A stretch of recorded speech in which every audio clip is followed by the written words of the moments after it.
You see me? I be on top car, I be on job, and I put it on God, they know who's stopping me. Whatever training program you're using, if it's not sentinel training, you're wasting your time. HWPO doesn't PO.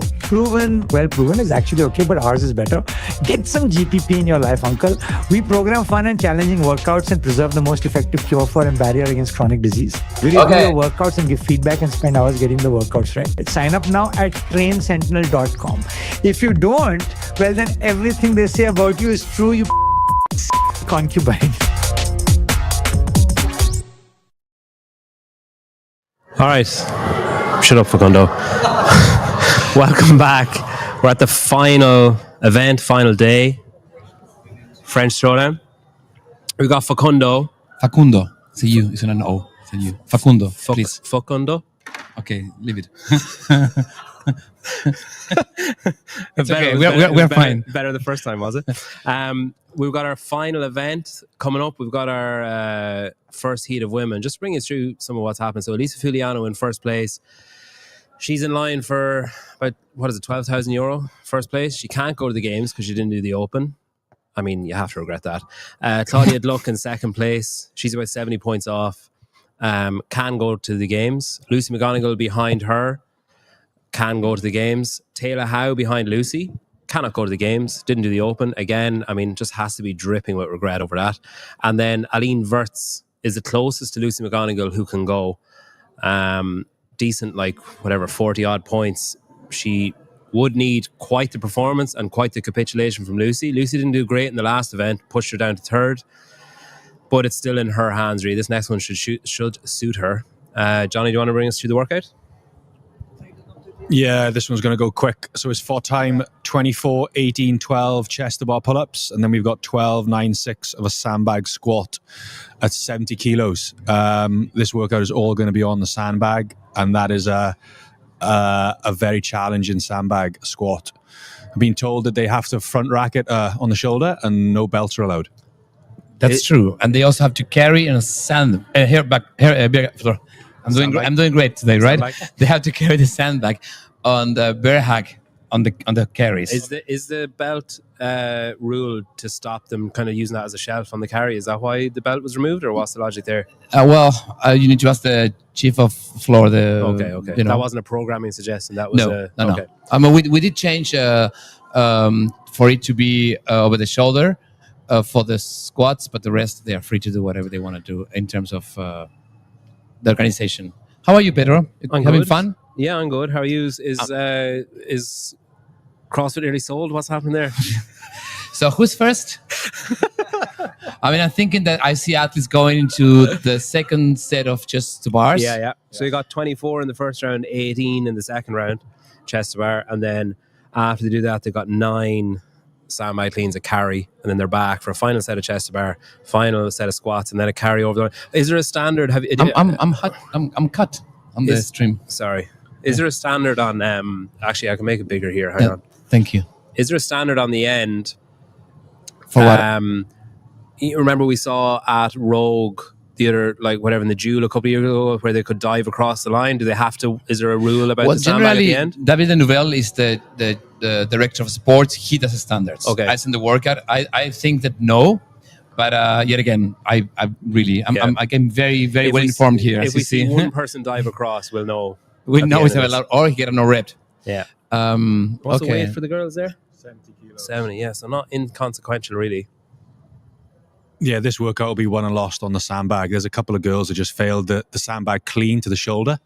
So, yeah, another one just failed the sandbag clean to the shoulder. So, even just getting it there is going to be difficult. And then keeping it there to try and go unbroken on the squats is going to be challenging, because the more you break it up, the more cleans you got to do. And it's just extra work for no reason.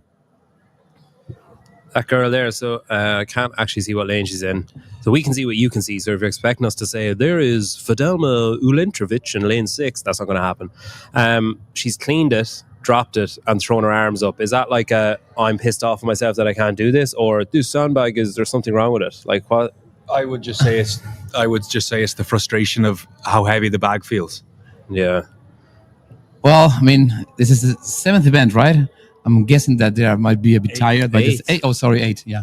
I tell you what, though, as programming goes, yeah. Thank you. This has actually been really good. Thank you. I really appreciate it. Even you got round. Look at that, Carrie Jeepers. You got roundly praised in the last. If you got Really? praise from J.R. Howell, which does not come And easily. Taylor? He hasn't been on yet. Yeah, okay. But J.R. was saying that it's rare that you get a couplet where both pieces matter, where the run mattered and the lunges mattered. So like, Yeah. it's I mean, been the French is a great competition, and we were able to start working on this kind of December last year. So David, the director of sport, and Jordan, the director of the competition, came to Cookville. We were able to be in a room for a couple of days with Rich and with Angelo and come up with these workouts. And to be honest, I'm very happy how they turned, because, you know, on paper you see something that actually in competition can be very different. yeah. So I'm very pleased, and I mean, such a great competition. You do your best to give the athletes whatever they need, but also to be a test. Oh my God, she is having an that is how absolute heavy nightmare. that is. Obviously, if she was wearing a belt, she'd be totally fine. Totally fine. And the last event, the running and the overhead lunges with the barbell is definitely going to play a factor there. They finished that, 2 hours ago? Yeah.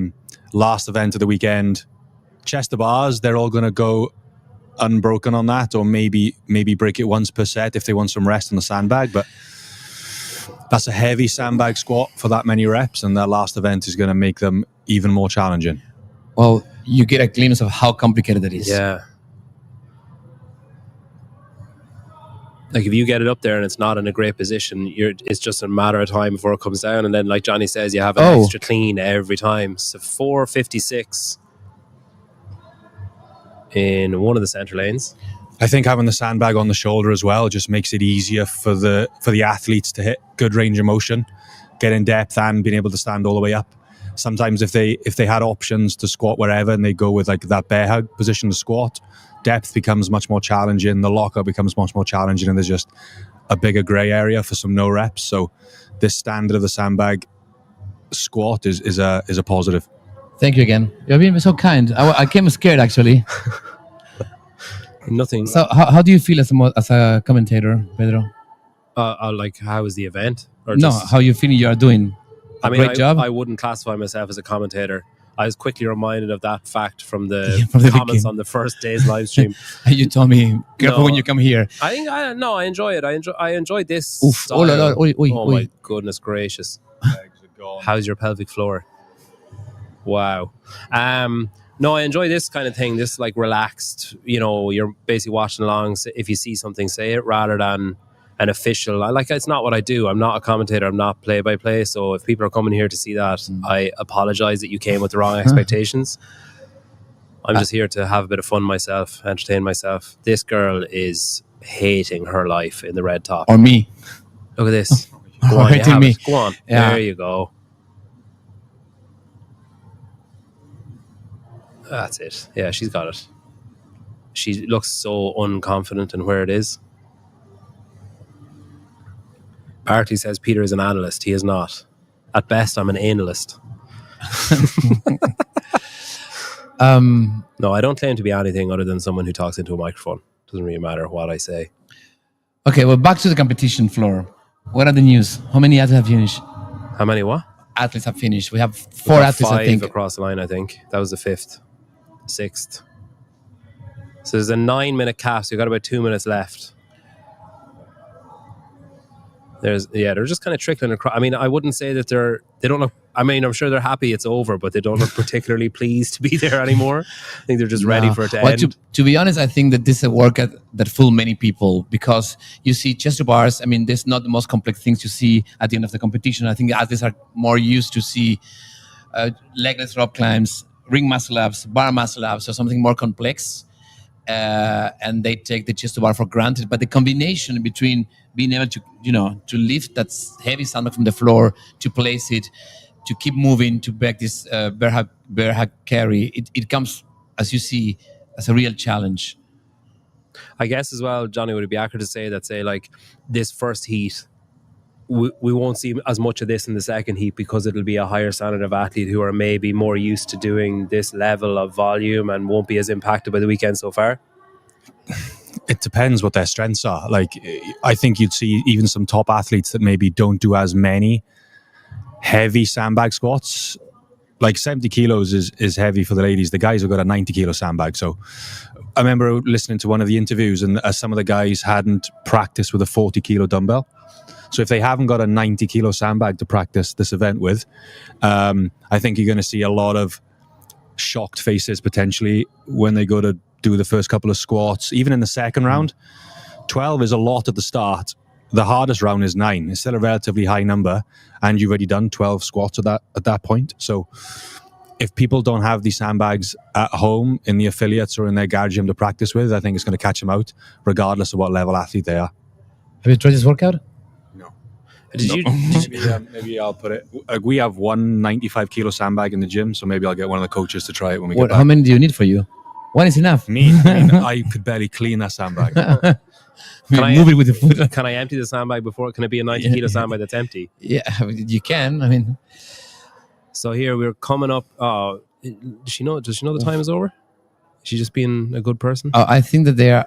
Maybe they got to reset the floor. Themselves? That'd be brutal, huh? Yeah, because the judge is like, sorry, mate. Couldn't ask you a favor, could I?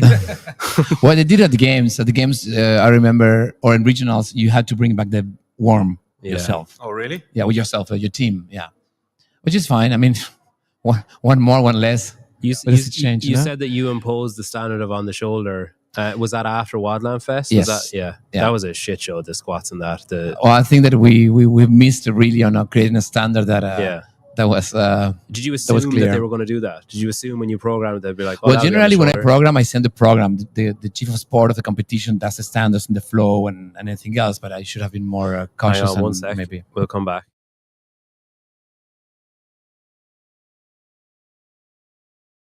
Sandbag at that weight at this end of the competition? Right now, before I went into the workout, my coach said to me, we are doing this for so long. We have been sandbag work for so long, like 5 or 6 years. It's like, you got this, you can carry it. And I was always about, come on, I have strong legs and they will carry it. And grit your teeth. And I had so much fun out there. So, yeah. And we saw you last year here at the semi-finals. And you again back this year. I know it's been a very emotional year for you. Have you had great fun this weekend, and has it been everything you dreamt it would be? I'm here now for the first time at semi-finals, and this is very special for me, and I enjoy every second here, and that's what I'm doing, like training late night alone, and it's all worth it because of the people, of the community. My friends are here. It's the fucking best time here, Congratulations, Katarina, for a great performance this weekend. I was told I couldn't swear on this. How is she getting away with it? Fuck that. Who? What? Facundo. I said Facundo. Sorry. Okay, yeah. So we got our final heat of women taking to the floor for those 2 games tickets. Lisa Fuliano in your centre lane there, surrounded by Claudia Luck, Lucy McGonigal and Aline Wirtz, who are all looking for a games ticket. Taylor Howe is looking to fight her way onto the podium. This would be a good one for Taylor, wouldn't it? Yeah, I think Taylor would have done a lot of sandbag squats at this weight before and sandbag clean, so chest to bars will be fine for her. I think the carry will be fine, so yeah, this could be a good finish for Taylor. Holly Tyne in their lane 2. We spoke to Rob Lawson, her coach, before. Said she was very sick on Friday and has basically clawed her way back up to the final heat, which is pretty decent going.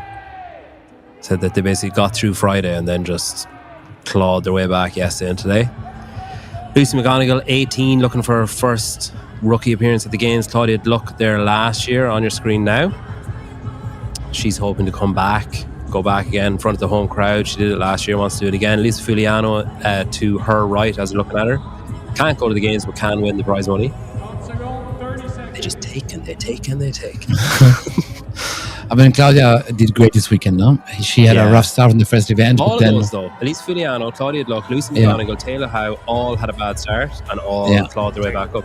Oh, sorry, yeah. She came 5th or 6th or something, I think. Yeah, fair enough. All right.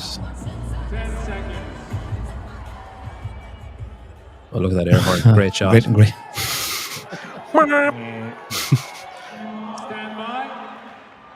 All right, here we go. 2 tickets to the CrossFit Games on the line. The biggest and most important CrossFit competition in the calendar year is at stake. 2 spots to earn an opportunity to be claimed the fittest on earth. God, imagine being able to say that. I am the fittest person on earth. Did you watch any of the World Fitness Project, Facundo? No, I've a little bit. I mean, I would send Roman's lift and some of his performance. So I was very, very impressed that he jerked 405 pounds. So yeah, it was a bit dark. I couldn't see much. But Yeah, we had to warn people to wear sunglasses at the start of this because their retinas were being burned. oh, Whoa, he's a concerned-looking judge. He must have heard a ligament pop. So just a reminder, we've got Claudia Gluck and Lucy McGonigal in around your central lanes there, and Aline Wirtz. They're the three you need to keep an eye on for this. If they finish, if Claudia and Lucy McGonigal finish more or less beside each other, they're both going to the games. It's if there's separation, and if Aline Wirtz can sneak in, that's where the issue will start. The crowd cheering there as Claudia Gluck heads off. So Elisa Fuliano in the lead, Claudia Gluck right behind her. Both of those. Ooh, Claudia had to readjust, but they're both going pretty much touch and go, if you'd call it. On the walk, it looks like Andrea Moistis is with them there. Terrible camera move there. That was great. All right, we're back on for more chest bar. Joanna Sendage, she was up thereabouts. She's in 7th now, probably out of reach. Lisa Fuliano takes a break. Claudia Gluck still going. funny to see that they went unbroken for the first set and then had to take a break on the second one. Claudia's going unbroken here on this one. Yeah. And she's very proficient in gymnastics, so being hanged it's not a very big deal for her. I think that bear hug is going to take away the pull-ups. Yeah. The sandbag is so big they can't put their hands all the way around it. Completely. And I will tell you something. My first draft for this workout was not squat cleans. Sandbag squat was squat cleans. Yeah, I was going to ask you, did you like to see any of the field and the competition floor and change any of the workouts? Yeah, a lot. Yeah, always. I mean, but this one I remember that Angela and me, we wanted to have clean squats. Sandbags cleans. Got her. Yeah. But then Rich said, no, it's too dangerous for the athletes. There's too much hanging, too much tricep stress, and we don't want anybody to get hurt. So let's do something that is still a test, but let's take the squat cleans out. And I was upset. But then Rich Froning is a Rich Froning, so I had to de-upset myself. Yeah, I guess he's got some experience in this type of thing. Yeah, I guess so too. Yeah. I mean, So we're coming up on our final round. So it's 24-18-12 chest bar and 12-9-6 sandbag cleans. After that bear hug carry that you see Lisa Fuliano doing here, this is her second round of touch and go without dropping the sandbag. Claudia Gluck looks like she's going to do it too. A little readjustment there, and she's taking a long time to readjust. I mean, you would have just been better off dropping the bag. She's coming back. So Lisa Fuliano in the lead. A final set of 12 chest bar and then 6 sandbag squats, and then it's a bear hug carry over the red. There's the yellow line from the red. So it looks like Elisa Fuliano is first place locked up here. And Elisa has been having a couple of great weekends. First in Malaga, then here. Even though she's not competing for a spot at the games, she's been showing that she's in a top form. And it's a pity we will not see her at the games this year. Hopefully next year is the case. But it's always a pleasure to see her. And on the other side, it's a charming person to talk to, and very, very nice to have her around. So I'm very impressed by her performance. So we haven't seen much of Lucy McGonigal. It's kind of hard. I think no, that's not her. It's kind of hard to see from our perspective where people are. Oh yeah. Yeah. She's taking a break in the middle. Yeah. So Lucy needs to get a move on here. Claudia Gluck behind Elisa Fuliano. Elisa Fuliano is going to take the event win, it looks like. She's on her final set of sandbag squats, as is Claudia Gluck. Elisa Fuliano is ahead of her. And we have our first... Wow, okay, she's running over. First athlete across the line. Looks like Andrea Moistis was across the line first. That is an interesting carry in the middle there. Lisa Fuliano locking up top spot unofficially, etc. Claudia Gluck, loud cheer from the crowd. Punches her ticket to return to the CrossFit Games in front of a home crowd. That has to be special, especially after a poor start on the first day. Lisa McGonigal really needs to get a move on here. She's going to be... There's going to have to be proper Barclay Dale style maths done at the end of this. Wouldn't it be great if the cameramen just showed us Taylor and Lucy and Aline Wirtz I'll be so happy. so we can see the race and see what's actually happening. I see Lucy in the center of your screen there, kicking her legs. They're just getting ready for her last set of squats. Holly Tynan crossed the line. She's heading back for her last set of chest bar. Looks like Taylor Howe is on her last carry. If she drops the bag, she is. And no. Oh my God. Right, Lucy's okay from Taylor, but we need to know where Aline Wirtz is. Yeah. There was someone in the middle lane. I don't know who the person is. Just stuck there for some seconds now. Just about to leave the sunlight again. Yeah, I see that. I think that's Miriam Von Rohr. So Lucy on her final carry. I don't know if this is going to be enough. We need to see. Essentially, I need to get a text off Barkley Dale. That's basically what needs to happen. So Barkley, if you're watching, you can just drop me a text. Let me know what's happening. So Taylor's behind Lucy, but Taylor can't qualify for the games. It's Aline Wirtz is the athlete that we need to keep an eye on, because it's between Aline Wirtz and Lucy McGonigal for who qualifies. Miriam Von Rohr is still out there, so Lucy doesn't need to concern herself with her.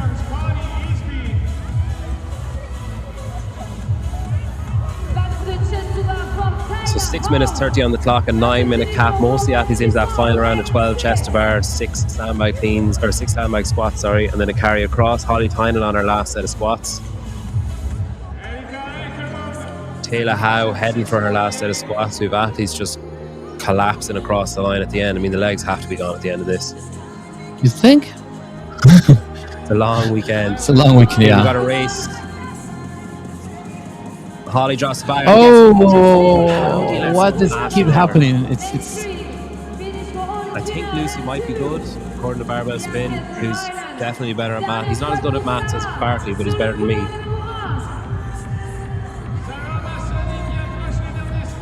So Taylor, very, very unlikely to finish on the podium after this. Lucy's finished ahead of her, so Taylor's pretty much fighting for fourth at this stage. She was happy. Yeah, thrilled with life.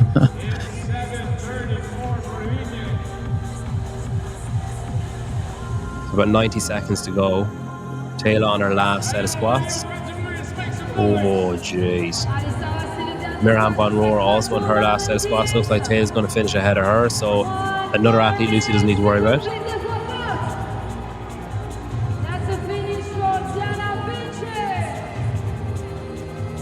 Oof. Miriam collapsing backwards there from the squats. Oh, yeah, she must have some kind of cramp. So medical team going out to look at her. No, that was like a nerve thing, Hopefully, didn't it? yeah.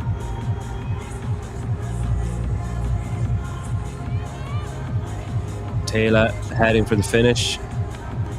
I mean, it's a great pump. Yeah. I hope that Amelia's doing fine. There's a lot of people around her.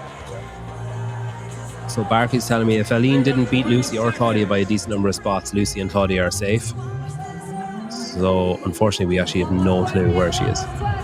So the medical team are out with Miriam Von Rohr. It looked like, judging by her handshake, it looked like some kind of nerve issue, or just I don't really know. But she collapsed out of the back of a squat. That's time on the workout, and they might show us a wide shot here to see what's happening. Congratulations to all the women of the elite division. Congratulations. There's some concerned faces there and a lot of people around Miriam. That didn't look good.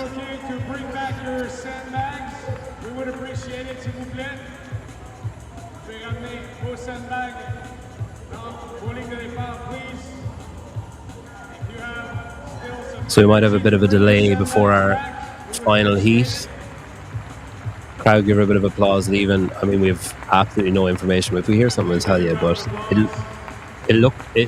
I don't know. It looked like just some kind of nerve type issue, like some kind of spasm, some kind of nerve. It's hard to say. Yeah, I wouldn't want to say at this point. I would just say, yeah, it didn't look good. The medical team were on her within a couple of seconds, and there was a lot of people around her. So hopefully we'll find out, and fingers crossed she makes a quick recovery just in the back. Yeah, people are saying it looked like a seizure. I don't know. I don't know. Is the honest answer. Hopefully she's okay. If we hear something, we'll let you know. So on the basis of not being able to actually see where Aline finished, unless she finished significantly higher than Lucy or than Lucy and Claudia. Lucy's okay. We're going to hear from Claudia Luck, your latest CrossFit Games qualifier. Claudia, it has been such an emotional weekend for you. You came into this final event in second and you crossed the line in second. It looks like you've done enough to punch your ticket to the CrossFit Games for the second time. What does that mean to you? Yeah, it means the world. I mean, again, as I've said, my whole family's here, and when I just work out in front of them, I just think about nothing but doing the work and showing the moment.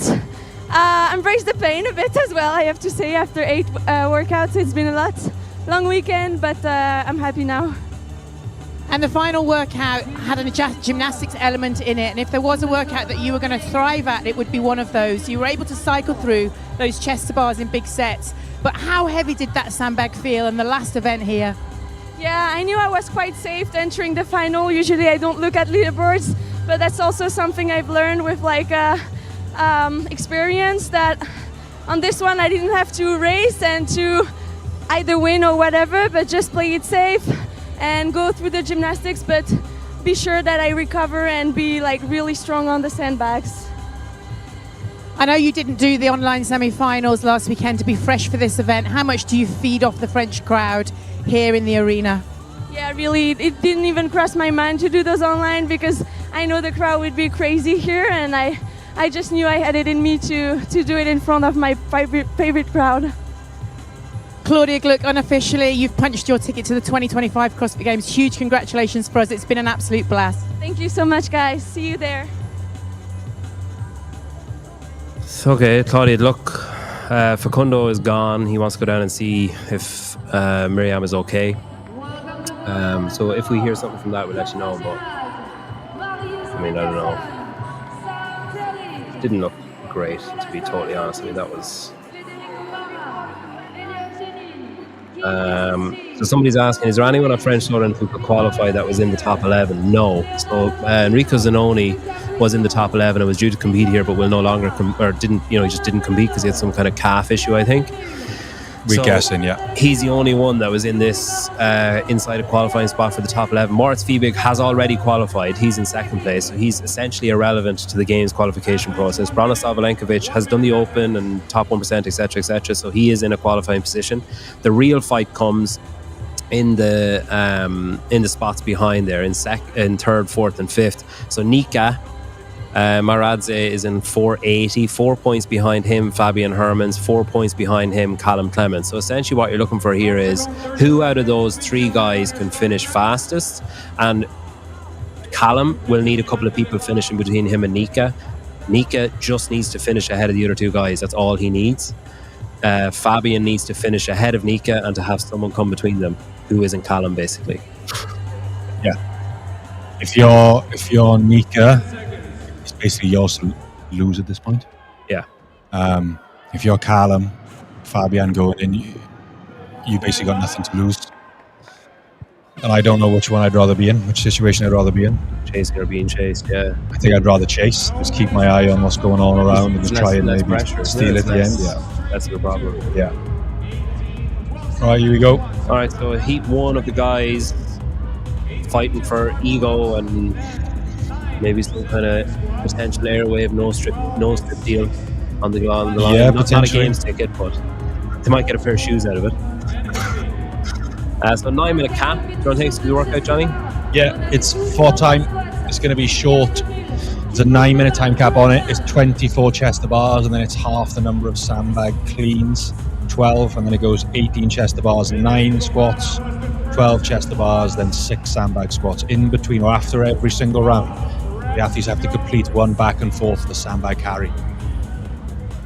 There's no belts to being allowed to be worn for the athletes. I would assume because they would just potentially hook it on the belt to carry, or they've removed that from the situation. And the squats have to be on the shoulders of the athletes, which just makes it easier for the athletes and the judges to see and hit range of motion standards. So I think that's a positive. So on our end, the internet looks absolutely terrible, and it's essentially like looking at Lego bricks moving across the screen. So hopefully it's okay for you guys. It seems to be okay from checking my phone stream. It seems to be okay. So I don't know, if it's not, let us know, but we're looking at like it's freezing every 3 seconds. Buffering. Yeah. So guys are heading back in. They're into their second round, chest to bar, squats with the sandbag, and then they have to walk across the floor and back for the last round. Once they're finished the last round, they just go to that yellow line and then they're on the finish line. That's it. 9-minute time cap. 2 minutes in. We've seen it again here now. This similar to the first heat. We're seeing guys cleaning, struggling, dropping it. Just multiple cleans trying to get it up for that. Yeah, I mean, set of squats. The more you break it, the more cleans, the harder the workout's getting, because you're doing extra reps for no reason. You're better off just taking an extra 10, 15 seconds. Make sure you get the clean, and then just try and just maybe take a break between each set of squats. Just try and keep it on your back. This carry, though, is also burying people, right? Yeah. I mean, you can see the first carry, second carry is a little bit lower, third carry is a little bit lower again. And it's more on the lower back, it's more on the legs. Burns your grip and your biceps out as well. Like, you can see they can't get their hands all the way around the sandbag, which is going to take away from the chest of bar. I've got one of these at my gym. It's probably been used about 3 times and just gathers dust in the corner. Props open the door. Trying to move it to like clean the floor is an absolute nightmare. I think it's easy as well to get kind of apathetic towards what they're doing. Like when you see on paper, you see 90 kilo sandbag, you're like, oh, that's easy for them. And then you actually think about, wow, that's actually pretty insane that they're doing sandbag squats and carries at that at the end of a weekend. I mean, it's a cool thing about this program as well, is you could go and do these workouts. They're not out the box crazy that you need specialized equipment. Most gyms will have sandbags these days, maybe not this weight, but you could still have a go at a variation of this workout. And anyone that's done like, a 70 kilo, 50 kilo sandbag clean carry or squat knows how this feels. So 90 kilo sandbag, yeah? 90 kilo sandbag for the guys, yeah. So 4 minutes in. And I think we've got our first. Guys are chewing through the sandbag. Yeah, they're absolutely nailing it. And we have our first guy across the line. Too easy. 3:55 it looked like. Program a workout and you pick a time cap, and then you see someone in a class absolutely annihilate it. Are you like, God damn it? Or are you just impressed? I don't generally have time caps for the workouts that are for time. That's a different subject. But yeah, generally no. If you know how long each piece should take and who you're programming it for, you don't get that many surprises eventually if you can get it right. Royce Dunn comes across finish line 4:37 it looked like. It's got athletes coming in dribs and drabs here.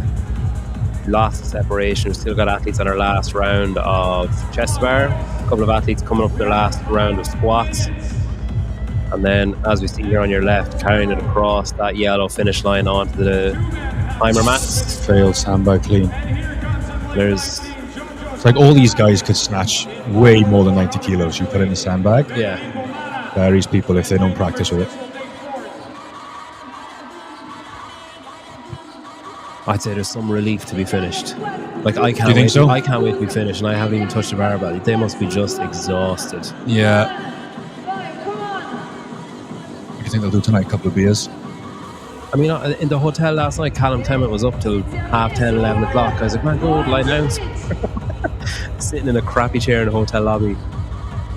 Hispanchek for the last time, crossing over the finish line. Last rep here on the left. Oh, look at that waddle. Good Beautiful. depth on the man on that squat. Oh. Get your feet across. Whoopee.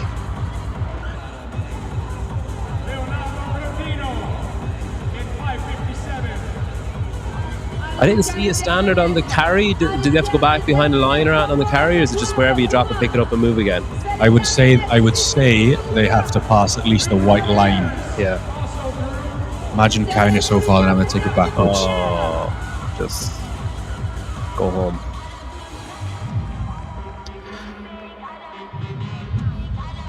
And remember now they did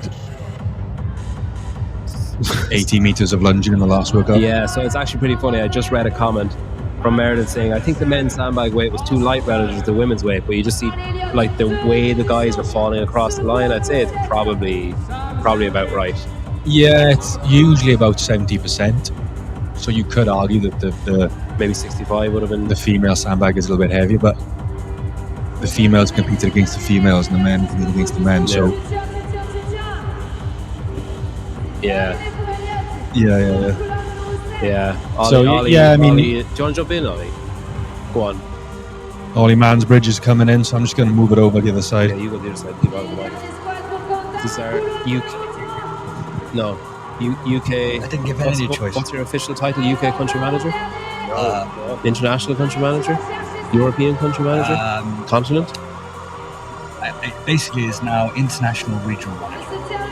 Oh. I support the country managers and the teams and the affiliates in Europe, Canada, and Brazil. Here, slide over a bit there. Johnny's out. You move in there a little bit. I'm in. Are you? Oh, here you go. Yeah, that's me and you. I know, but if we move over this way, It's not very symmetrical. What's the general disposition of the affiliates like now at the minute? Then are you are you finding people are optimistic, pessimistic? I think it depends. Everyone's got a slightly different perspective. I think everyone's just waiting to see. Yeah. Everyone's just kind of waiting. And I think everyone's got a slightly different threshold to that. Some people don't want to wait anymore. Other people will wait as long as they need to. Yeah. Just like I said, it just really depends. Look at this! What a good guy carrying his sandbag back for the judges. I think they told him they have to. I don't think they have a choice in it. Oh. No thanks, mate. You're all right. Like if you want your score on the leaderboard, you can have to take it back. So that's our first heat. We're probably going to hear from our heat winner on that one, I'm guessing. And the big race is in the next one. Nika Maradze, Fabian Hermans, and Callum Clements all fighting Bronislav Velankovic for a ticket to the games. There's 2 up for grabs, and Moritz Fiebig is looking to try and sneak ahead of Braun and take that 12k. Be nice, wouldn't it, heading home to Germany or Poland, whoever wins it, with 12k in the bank? I wouldn't mind that. I mean, I wouldn't mind that either. I'd take 12 quid, to be honest. Be nice. What you speak to a lot of affiliates. So you're going to ask me what wages are you on for this? Do I speak to a lot of affiliates? Yeah, no, you speak to a lot of affiliates. So what do you hear? What you know? They're probably going to give you more of an honest answer than me, you know? Yeah, potentially. Yeah, I mean, you probably hear a lot more complaints than I do, like a lot more whining than I would. Like I kind of tend to hear maybe more balanced. Like they're not as emotional maybe when they're talking to me as they might be when they're talking to you. Yeah. They probably feel like you can fix things if they bring it to you. Whereas with me, sometimes it's just like, oh, this is a bit shit, isn't it? Yeah. I think a lot of people feel that. Oh, hang on. Heat winner of the final event here at the French Throwdown. What an incredible performance. Sub 4 minutes. How did those legs feel?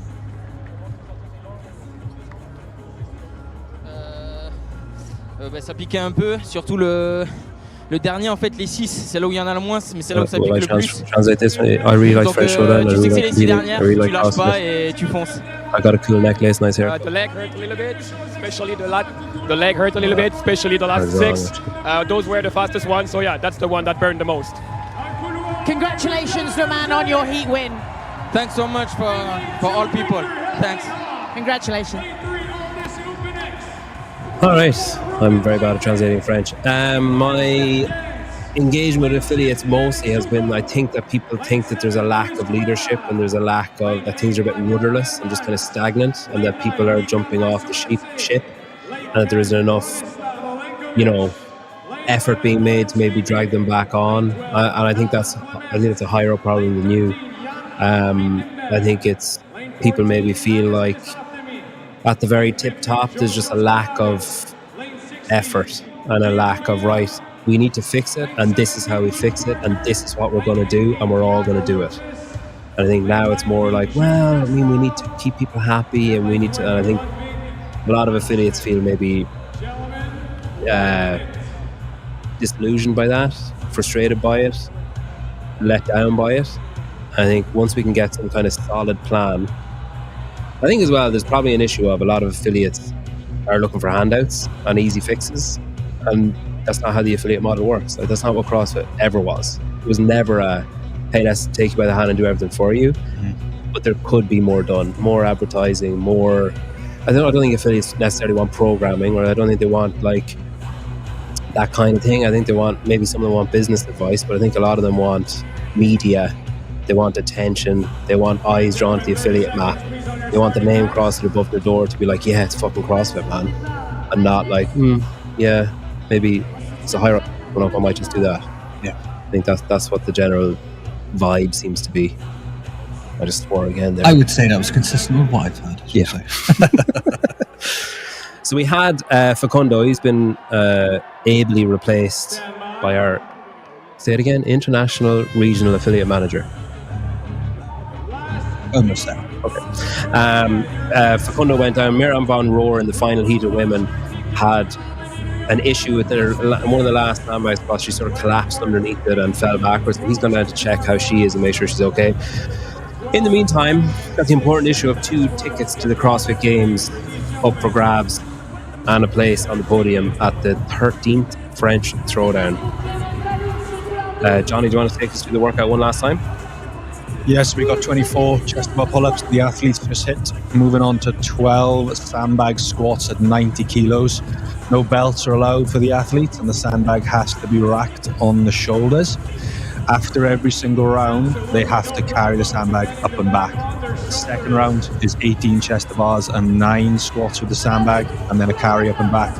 It finishes with 12 chest bar pull-ups and 6 squats, and then a carry from the red to the yellow line to finish the workout.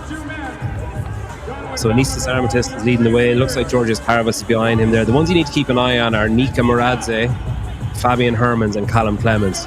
Callum is 4 points behind Nika, behind Fabian, who's 4 points behind Nika. Moritz Fiebig, who's ahead of them, already has a ticket to the games. Bronislav Alenkovic is in the driving seat for that other ticket to the games. So it's really between those 3 guys. You have to favour Bronislav and Moritz here for this one, really. Bron in the middle of your screen there in the white t-shirt, Moritz beside him. There's Callum, all 3 of them wearing white. That makes it difficult for us. So Anistis Armitis and Georgios Carvas, first 2 athletes to the sandbag. Oh, that's not depth there. Go man, go again. So the heavy, like a 90 kilo sandbag here, decently heavy. There's Callum Clemens with it up. Like, that's, is that easier there, like further back? Obviously it's a risk it could slip off. Yeah, if you can get it further onto your back and more of the weight behind you, it's going to feel a little bit lighter. But yeah, you have got the rest of it falls behind you. Maybe drops your chest forward a little bit more, so it's harder to get depth. It looked like he was speaking to his judge. I might be wrong, but it looked like he was speaking to his judge. Whether you're going to know that. But I've been told this is quite a good event for Callum, strong squatter. It's like a difference between a low bar back squat and a high bar back squat. High bar, you got to keep your chest super upright, but it's then also challenging to get your hip open and that. So there's trade-offs, definitely. So there's Nika on the left in the blue heading back. You'd think that they would even consider doing a split screen between Nika and Fabian, or Nika and Callum at this stage, but we're at the mercy of the broadcast. Yeah, Bron. You don't ask much, do you? Oh, there you go. There you are, yeah. So there's Nika on your left, Fabian on your right. Both finished at the same time. Sorry, that was Georgios Carvas. So who's leading this event, but irrelevant when it comes to games tickets. Nika is doing exactly what he needs to do. Oh no! Come on, Callum, here's your shot. So Moritz Fiebig, first athlete onto the squats. Callum has his bag up. Nika is having a nightmare with his bag. Callum takes the lead. Callum's bag is so far back, if that slips at all, it's gone. Nika is still just standing around. Come on, man, there's a games ticket. Moritz takes the lead in the event. He's on the green at the top. Slips it off his shoulders into a bear hug, and he's gone. Moritz wins it, 3:32. Come on, Callum. Come on, Callum. Georgios Carvas crossed in second. Come on, Callum. Callum's over the line. It looks like Callum might... I don't know, I need to see some maths. Yeah, Callum's done everything he possibly could. Nika has absolutely imploded. So we've got more and more athletes coming in. This is exactly what Callum needs. Yeah, another athlete passed out Nika. Yeah, Nika. Oh no, he wasn't finished. He's only on the second round. All right, so Nika looks like Callum is going to finish above Nika. It just depends on where Fabian Hermans was. Callum did, I mean, essentially everything he could do there. Again, we're at the mercy of Barkley Dale texting me here to see. He's my resident mathematician. Brana Savalenkovic, I mean, he can't be caught, can he? I mean, it was close. After that run, I think he's good. Yeah. Unless he doesn't finish. Moritz won it. He was over the line first, yeah.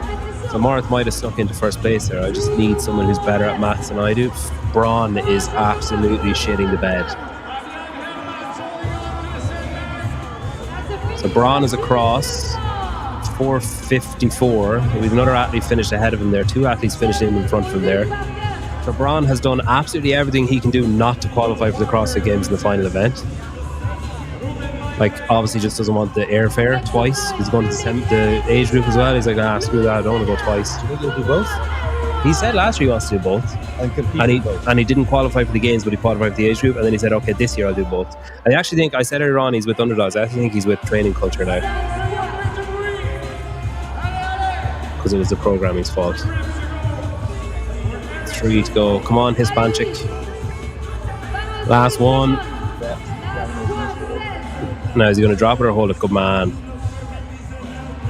God, his lower back must be just lit up like a Christmas tree.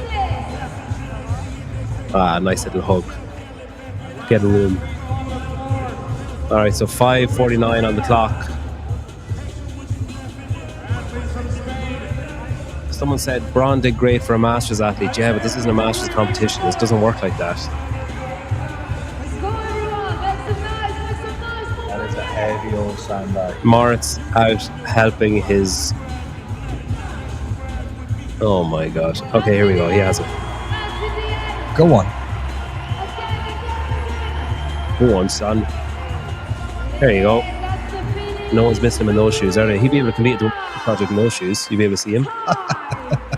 Alright, that's time on our last event. Looks like... Barkley, if you do me a solid there. I think Lucy and Claudia look like they're safe on the female side.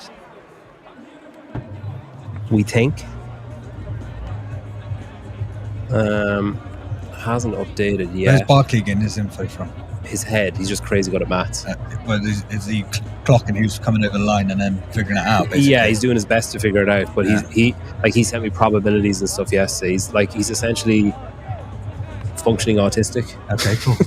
We've really come a long way with this broadcasting. You're hearing terms like functional autistic. Come on, I think we have Moritz here, do we? Fiebig, what a way to go out of the French Throwdown 2025. The German steel, all or nothing. That was your third event win of this weekend. A couple of weekends ago, you punched your ticket for the fourth time to the CrossFit Games. What were your thoughts coming into this weekend in terms of your plan of attack? To be very honest, I felt very bad coming into this weekend because I had a cold after Malaga, after getting my fourth ticket. Coming here, I expected to win, and mindset matters, I think, because I just came here because I said I want to win, and I think I did. So we will see in the end what the points will say, but Big Braun was just a very, very tough competitor this weekend, and I'm very proud of him. So yeah, I did everything I could, every event like 100%. My outcome was good. I couldn't do more, so I'm proud of me, yeah. There were some very tough events this weekend, and to finish on those sandbags at 90 kilos after that torrential echo bite yesterday, what did the legs feel like going into those sandbag squats? Because you didn't look like you had much of an issue in them. Yeah, that's true. Like after the lunges, after echo bike, after deadlifts, my back is so sore. I didn't know what to expect because I never felt like this in the competition or in the last event. And yeah, the past showed that I'm good in last events, in the sprint events. And I was a bit, not in the best place coming into this event, but everything worked out. And in the end, I think everything is written. So yeah, it seems like just go in, enjoy. When I was on the line, queuing before the event, I was like, everything will happen, what will happen, and yeah, it did. So I'm very, very happy to have this and to have the community here. I mean, this arena is just, yeah, very, very Very true, and you are such a popular competitive athlete. Everybody loves to see you here on the floor. Thank you so much for joining us. I'm sure we're going to see you on the podium, and congratulations on punching your 4th ticket to the CrossFit Games. Yeah, thank you so much, and hi to all my supporters, hi to Germany. Thank you, danke Mama, danke an alle anderen, die zugeguckt haben. Vielen Dank für all euren Support und danke. Tschüss. Moritz Fiebig, winner of the final event here. Vielen Dank, Moritz. You speak in German at the end there, and I speak like 2 words of German. There's your French athletes and Moritz and Braun just muscling in there for the crack. Why not? Yeah. I mean, Germany took over half of Europe at one point, so he's just muscling in there. It's in his nature, isn't it? Yeah, that's what they do. Yeah. We're waiting confirmation. It looks like Callum Clement has snuck in ahead of Nika and ahead of Fabian to take a ticket to the CrossFit Games along with Braun. It looks like. That's all unconfirmed. This is all maths from Barclay, who's on the other side of the world trying to work stuff out. He's reviewing the female leaderboard. I've asked him to review faster. So when I hear from him... Area.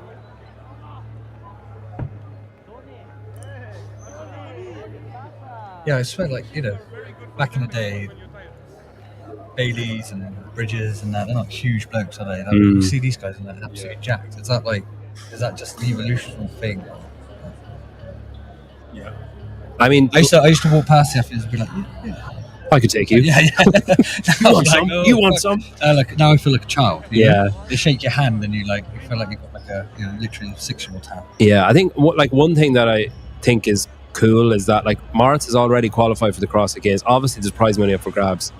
I mean, if I'm him, I just don't even bother doing French Throwdown. I'm just like, right, let's just focus on the games, etc., etc. I spoke to Daniel Shaffi yesterday, who said, I have a hell of a lot of respect for Moritz because we asked him, like, are you sure you want to do it? And he said, yeah, I've committed.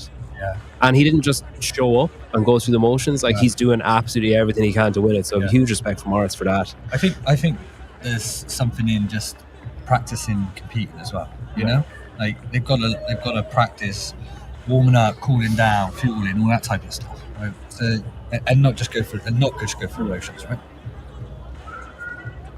Okay, Barty's typing. All right. I mean, it's literally we don't, honestly, we just don't know. So Aline finished ahead of Lucy McGonigal in that last workout, but we don't know by how many spots. And until we know by how many spots, we can't tell you who is qualified and who hasn't.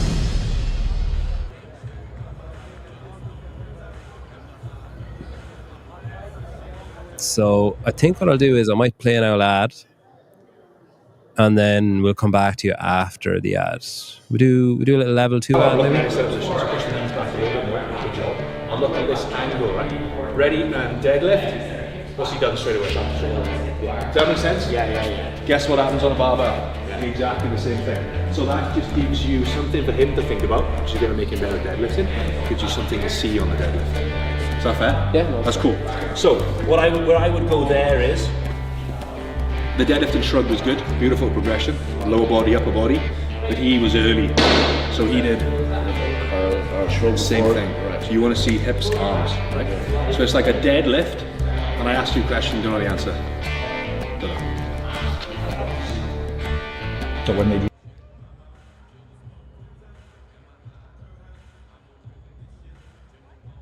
volume over a weekend, like start to take your toll.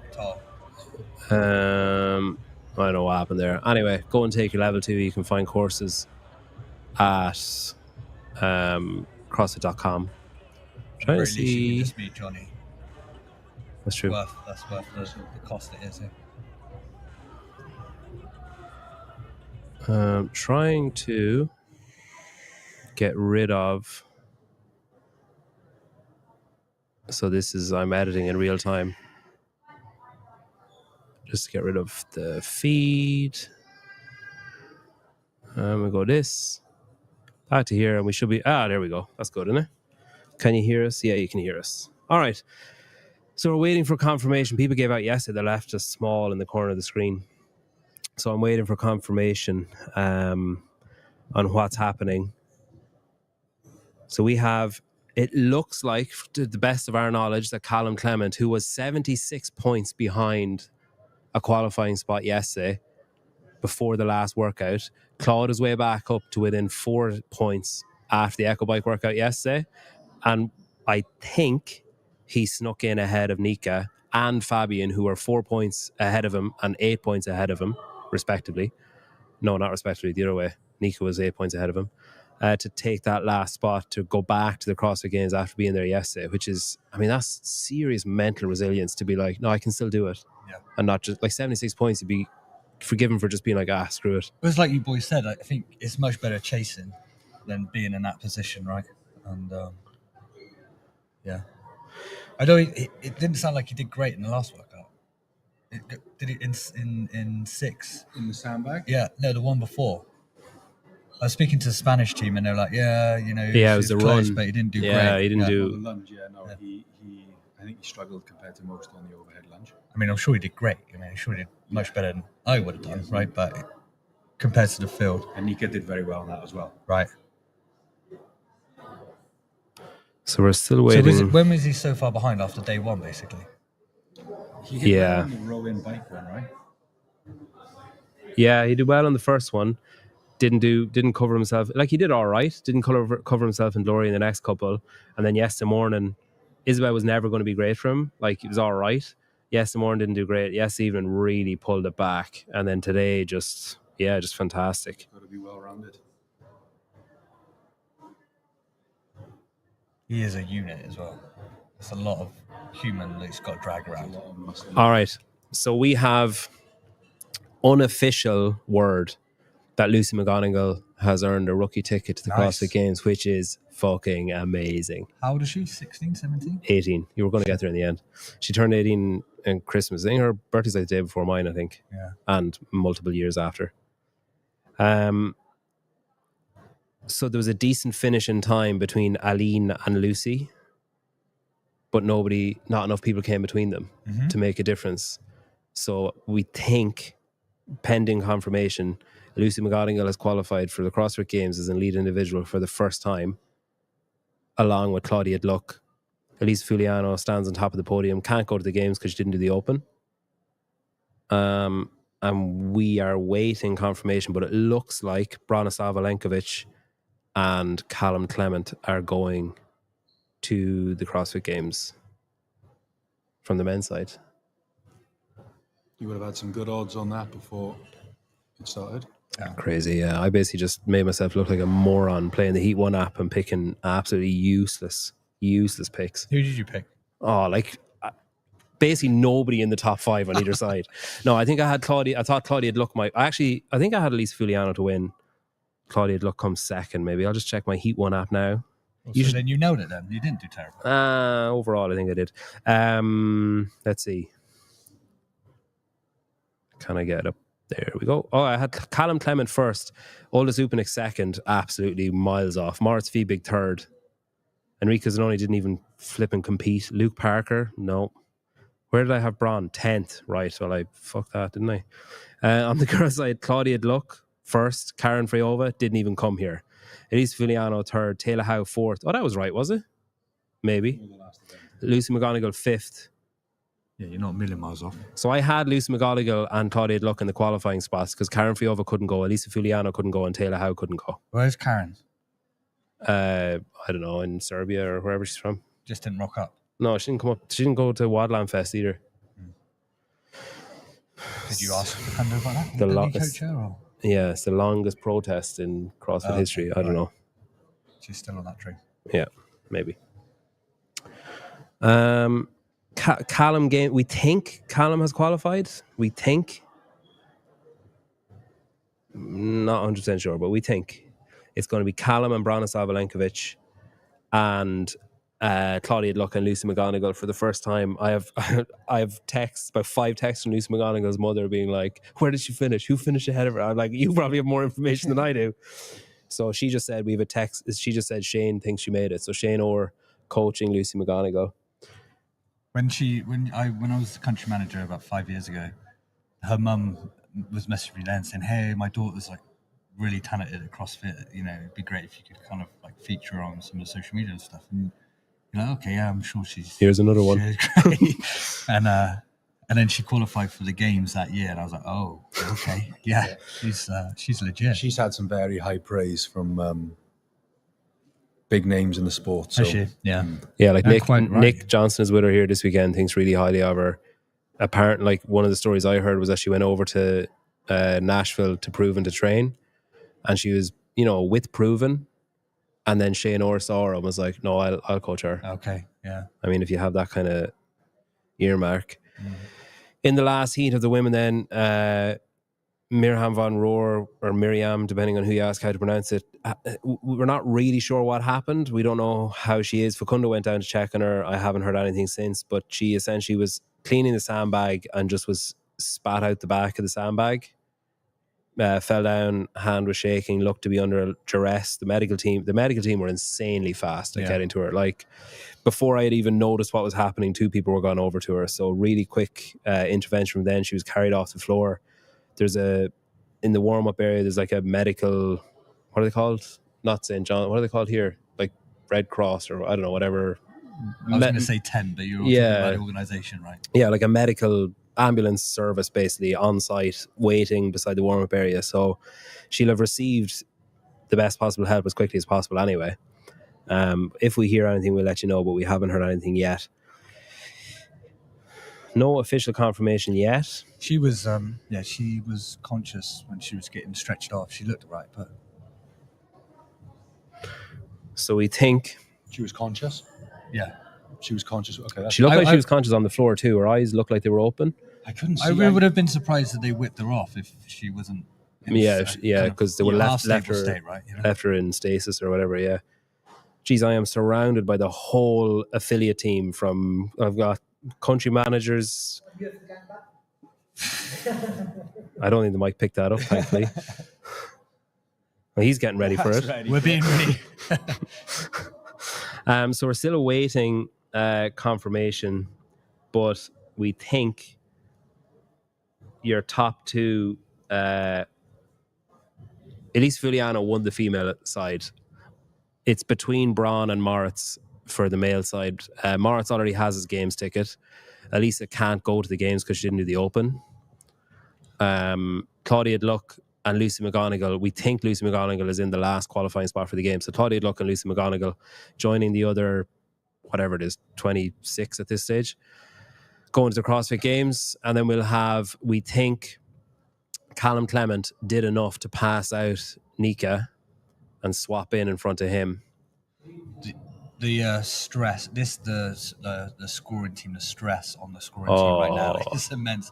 You get, especially if sometimes in the final workout you might get like an appeal, like an athlete might appeal and say if you've got appeals and you actually might have appeals from previous workouts that you're still not clear as well. And then everyone's just kind of stood over you like waiting, and you got to check and double check and triple check.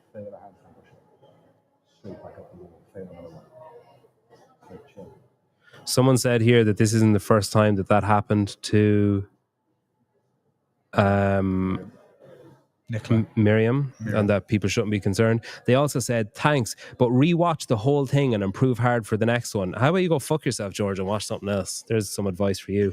This isn't a professional commentary stream, so I'm sorry that your expectations that were unreasonable to begin with haven't been met, you stupid twat.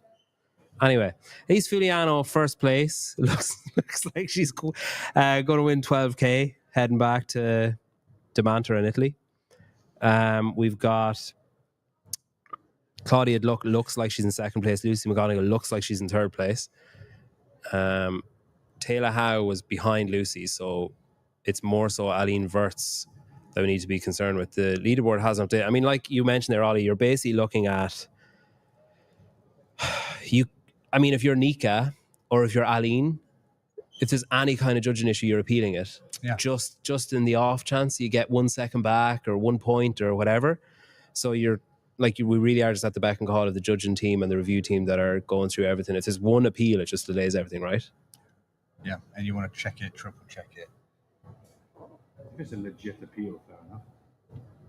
George said, I also said, thank you, you moron. Yeah, there you go. And then he said, he did say thank you. And then he said, take it. I'm not going to say that word because I don't want to use bad language on the stream. You stupid twat. I think it's a bit late for that. Yeah, I think the bad language thing is well come and gone. Yeah, everyone's basically saying she had a seizure. Yeah, it looked like a seizure. it's hard to tell in the heat of the moment. It's not nice to see. She looked incredibly hot. You know, it's like the heat down there. Yeah, it is like it's warm in here. Yeah. I just got a text from someone saying she's standing up in the medical area and looks okay. So there's an update. So I can hear the floor outside, but our stream is now gone. So all we have to look at is us. So sorry, guys. I'm not really sure why the stream is gone. I wonder if I stop it and start it again.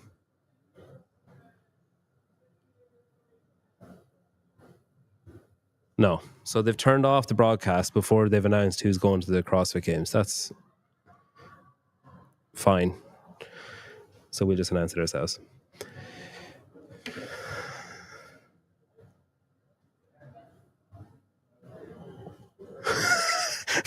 Barkley Dale just commented, Johnny knows this is his last opportunity he'll get to broadcast because of Peter's mouth. Yeah, sorry, Johnny. I mean, it's on my channel, so it's me that's going to be. Yeah, what the fuck you like? It's me. It's me. Hey, don't swear on my show, man. Watch your mouth. Sorry, I was trying to get into the role, you know. Yeah. So we've had quadruple confirmation there that Miriam is standing up in the athlete area, you know, walking around, seems okay. So at least whatever happened, some people are saying it's a seizure, some people are saying not a seizure, but she seems okay.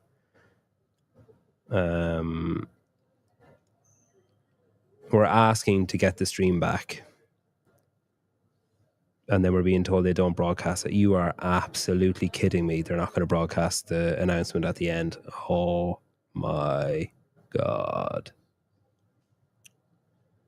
They traditionally have a pretty epic podium ceremony at the French Throwdown because they literally bring every category out one by one.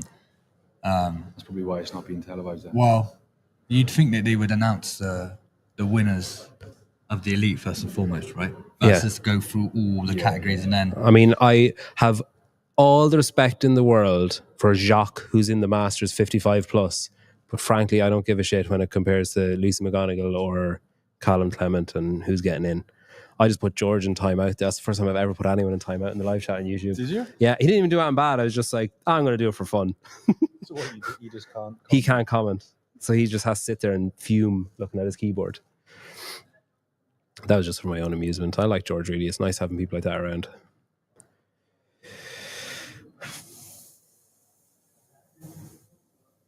Yeah, it's kind of hard. You know, Larry, you're not wrong. Why show the whole announcement or the whole event and then stop? I like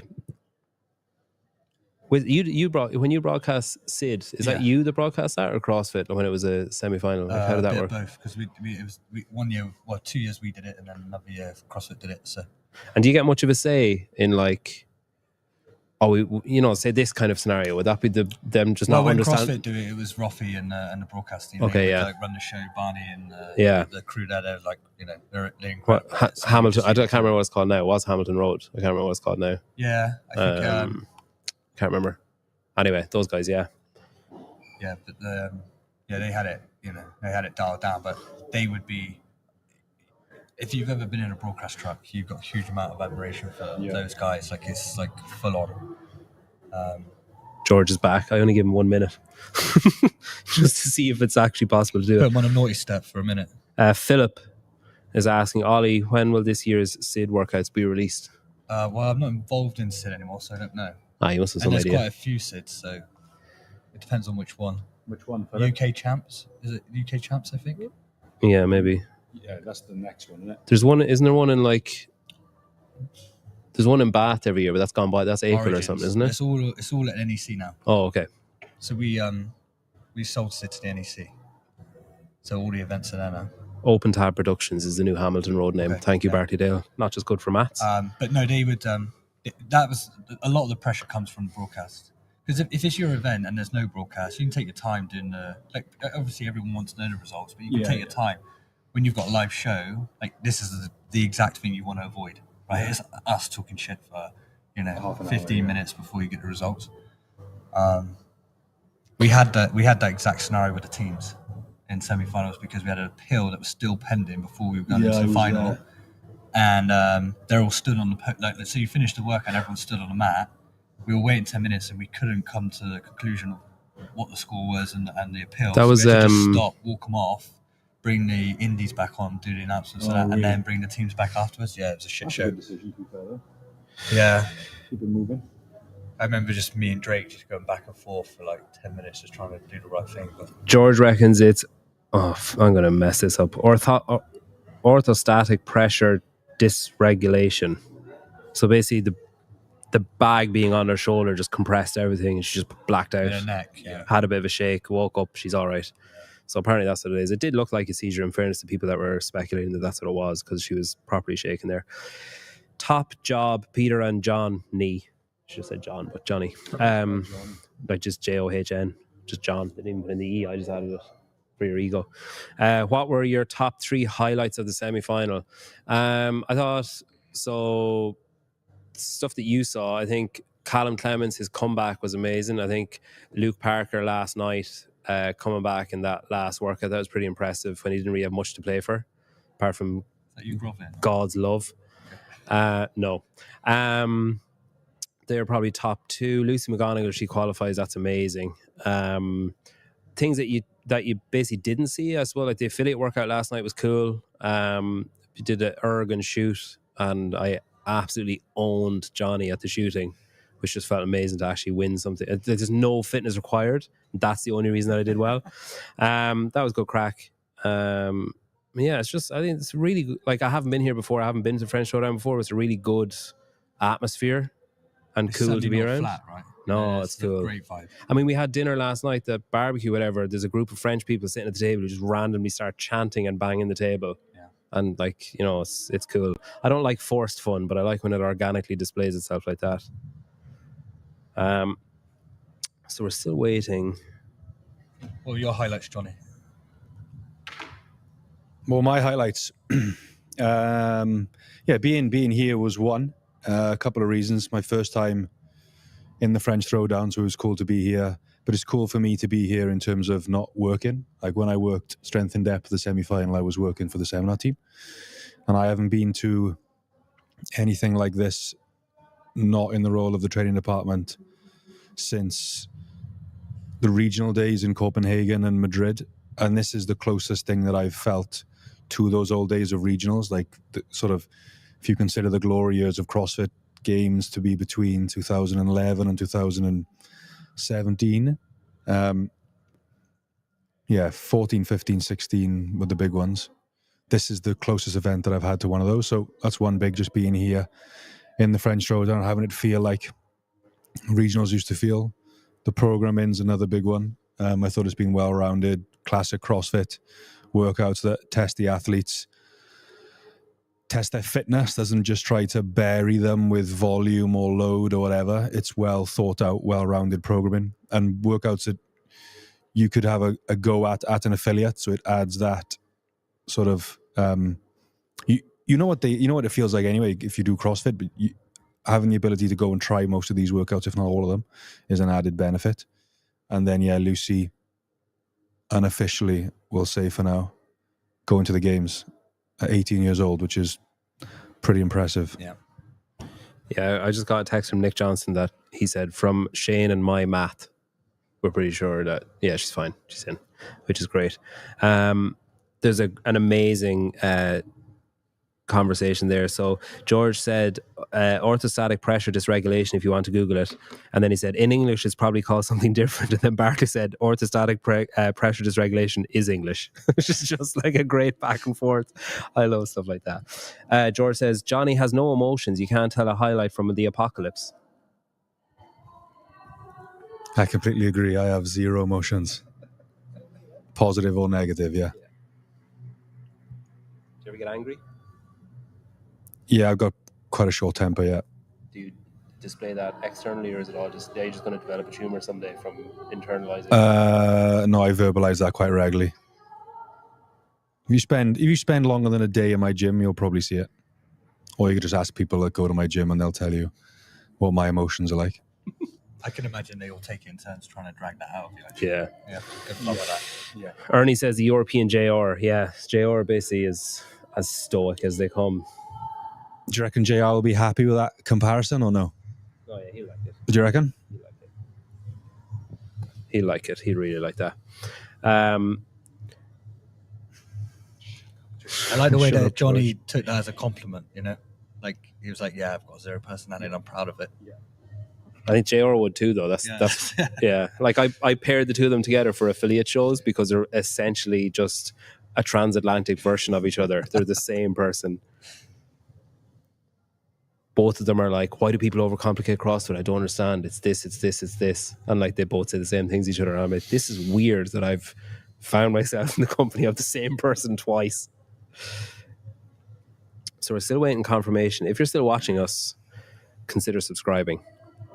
That I think, imagine having this many people watching a stream on your channel, and I've gained like 5 subscribers. I might as well just pack it in. Hey, it all counts. There must be new eyes on you from this. Oh, here we go. Drake Sladsky. Sladky? How do you pronounce that surname? Sladky. Ollie is a beautiful specimen.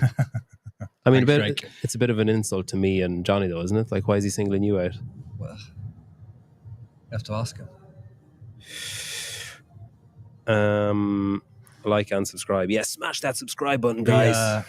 Semi-final.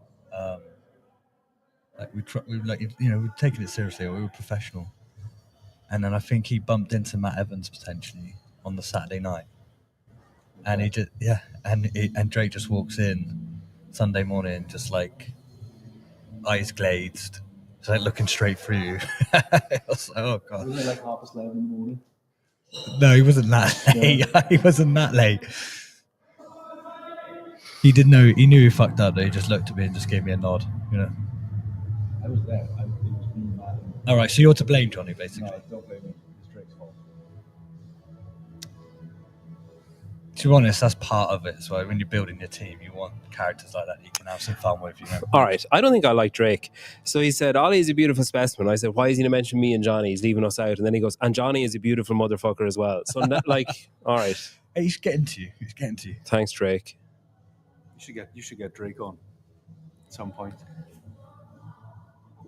Pedro, what's your highlight? Did you meet Glassman too? I did. I spent about, I'd say, 45 minutes with Greg. It was supposed to be a 10-minute interview, and it turned out to be 45 When you've got my type of magnetism, it's hard to call it a day on a conversation that's just so bemusingly hypnotic for him.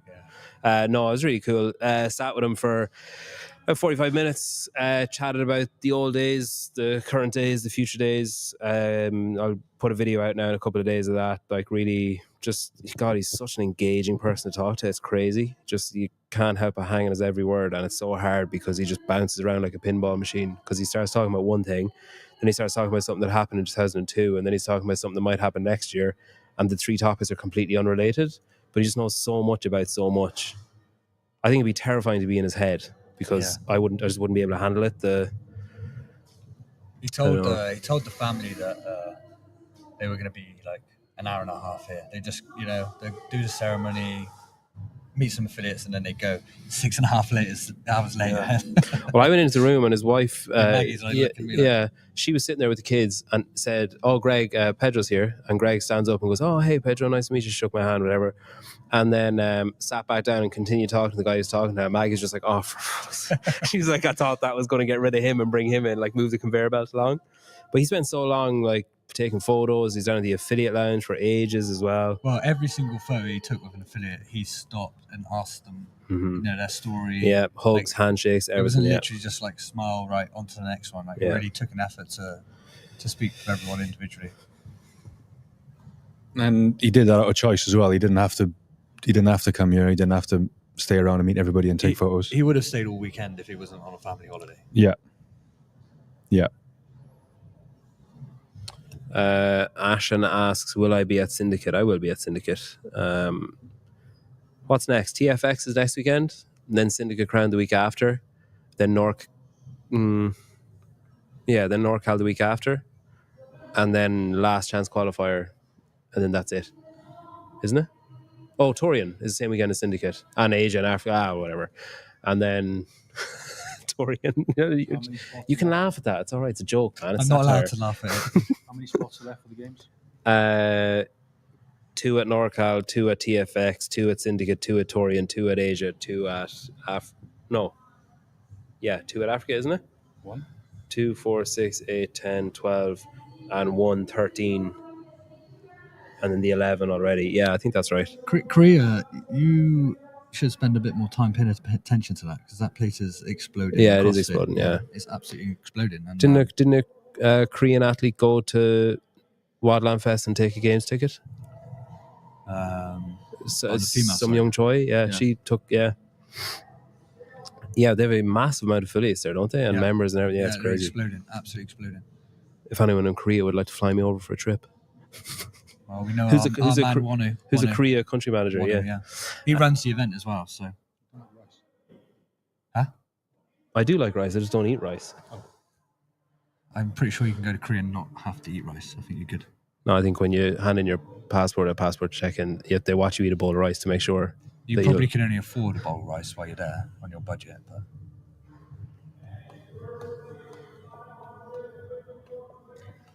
and so you were going to go to Torian, but you're going to Syndicate instead. Yeah, I was meant to go to Torian. I was going to go over there with frog grips and see what all the fuss is about. And then, so Sevon is doing the live stream broadcast for Syndicate Crown. And I mentioned to the guys, hey, I think I might be going to Torian. Is that cool? And then Sousa said, but Syndicate. So I just texted frog grips and said, look, maybe next time. Because priorities lie where they lie. So loyal. I mean, yeah. So we're still waiting on confirmation. We haven't really had anything. I'll just have another refresh. I'm basically just checking if that number 8 workout is uploaded. No. So not on the women's side.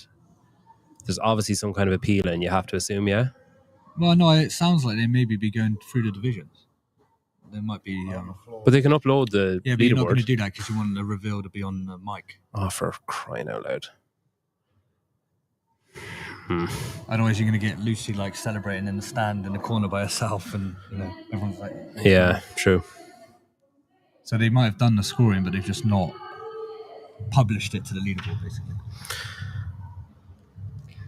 Daniel Chaffee's probably got it on a piece of paper, and he wants to take the limelight. George asked, was Glassman here? Yeah, Glassman was here for 6.5 hours, literally. I think he got in. What day is today? Sunday. He got in yesterday morning, and he was here for pretty much the whole day, meeting affiliate owners, meeting anyone that stopped him, spending time with people, chatting to people, chatting to me, chatting to Jake Chapman, spent an age in the affiliate lounge, and then there was just like a conveyor belt of people lining up to see him up in the room, chat to him and get a bit of time with him. It was very accommodating. Was this French Throwdown English live stream that have never been advertised? I mean, I was talking about it all week, but all right. So the French Throwdown official YouTube channel has French, Portuguese, Spanish, and Italian live streams. And then they asked us if we wanted to do an English version. And I said, yeah, okay. And then they said, will you host it on your own YouTube? Perhaps they have seen 1 or 2 of my shows and thought that would be best for everybody involved if it was an external. There's an arm's length away. Yeah. George from the porch, CHF20. What the hell is that? What currency is that? CHF? Francs. Swiss francs, yeah. What's that? Is that the same as euro? Is that less or more? What? 20. 20. Is that 20 euro? Is that like 70 euro? Is it like 50 euro? Swiss are rich, aren't they? Surely more. They are. Yeah, it is. Thanks, George. Swiss franc. He's just paid you that, is he? Yeah. Okay. It's about 21 euros. Oh, Ulf. I was watching everything in French this entire weekend.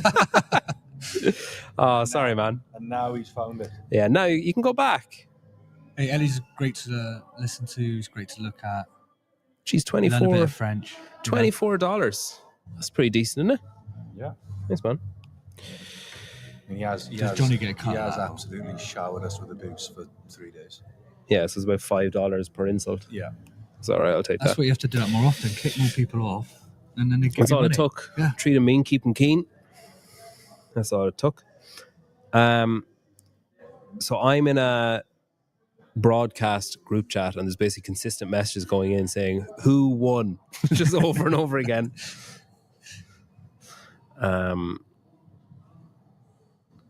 and the stream, they're no longer streaming the floor, so we can't even see the people coming out and high-fiving each other and stuff. We believe, anyway, to the best of my maths, I didn't do any, but Bartley did. So the best of Bartley's maths, Shane Orr's maths, and Nick Johnson's maths, it's going to be Claudia Luck and Lucy McGonigal and Callum Clement and Bronislav Alenkovic heading to the CrossFit Games to join Lucy Campbell, Sun Young Choi. Who took the men's tickets? Morris Feebig and... Shit, who got the other male ticket from Wadland Fest? Oh my God, my brain is absolute mush. Yeah, I think... anyway, Callum and Bronislav are going to the games. We believe... and we're 99.999% sure. And they are going to join all, like we're waiting for that. It is a bizarre system, isn't it? You got that in-affiliate semi-final, which isn't going to be finalized for another after this event and after the next event. So we can't even say, sorry, I'll just ask Johnny. Yeah, it's a system that I would suggest maybe potentially reviewing. Krenikov went from Spain. Krenikov, thank you, Krenikov. I go to games. Yeah, Roman's going to the games. What camp has got the most athletes there so far?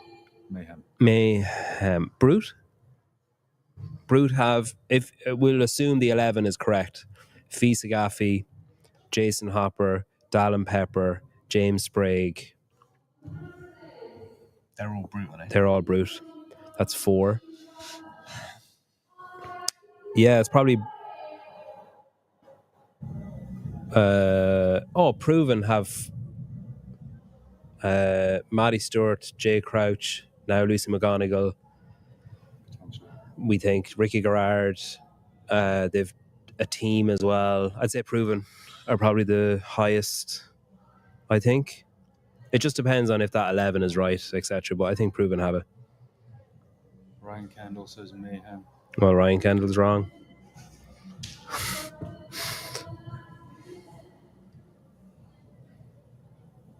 I'm trying to think who do Mayhem have that have qualified. Roman and who else? Colton's Proven. Colton's Proven, yeah. Austin Hatfield and Roman are Mayhem. But you've got Colton, Lucy, Jay, Maddie, Ricky, Caroline Stanley. Yeah, it's definitely Proven.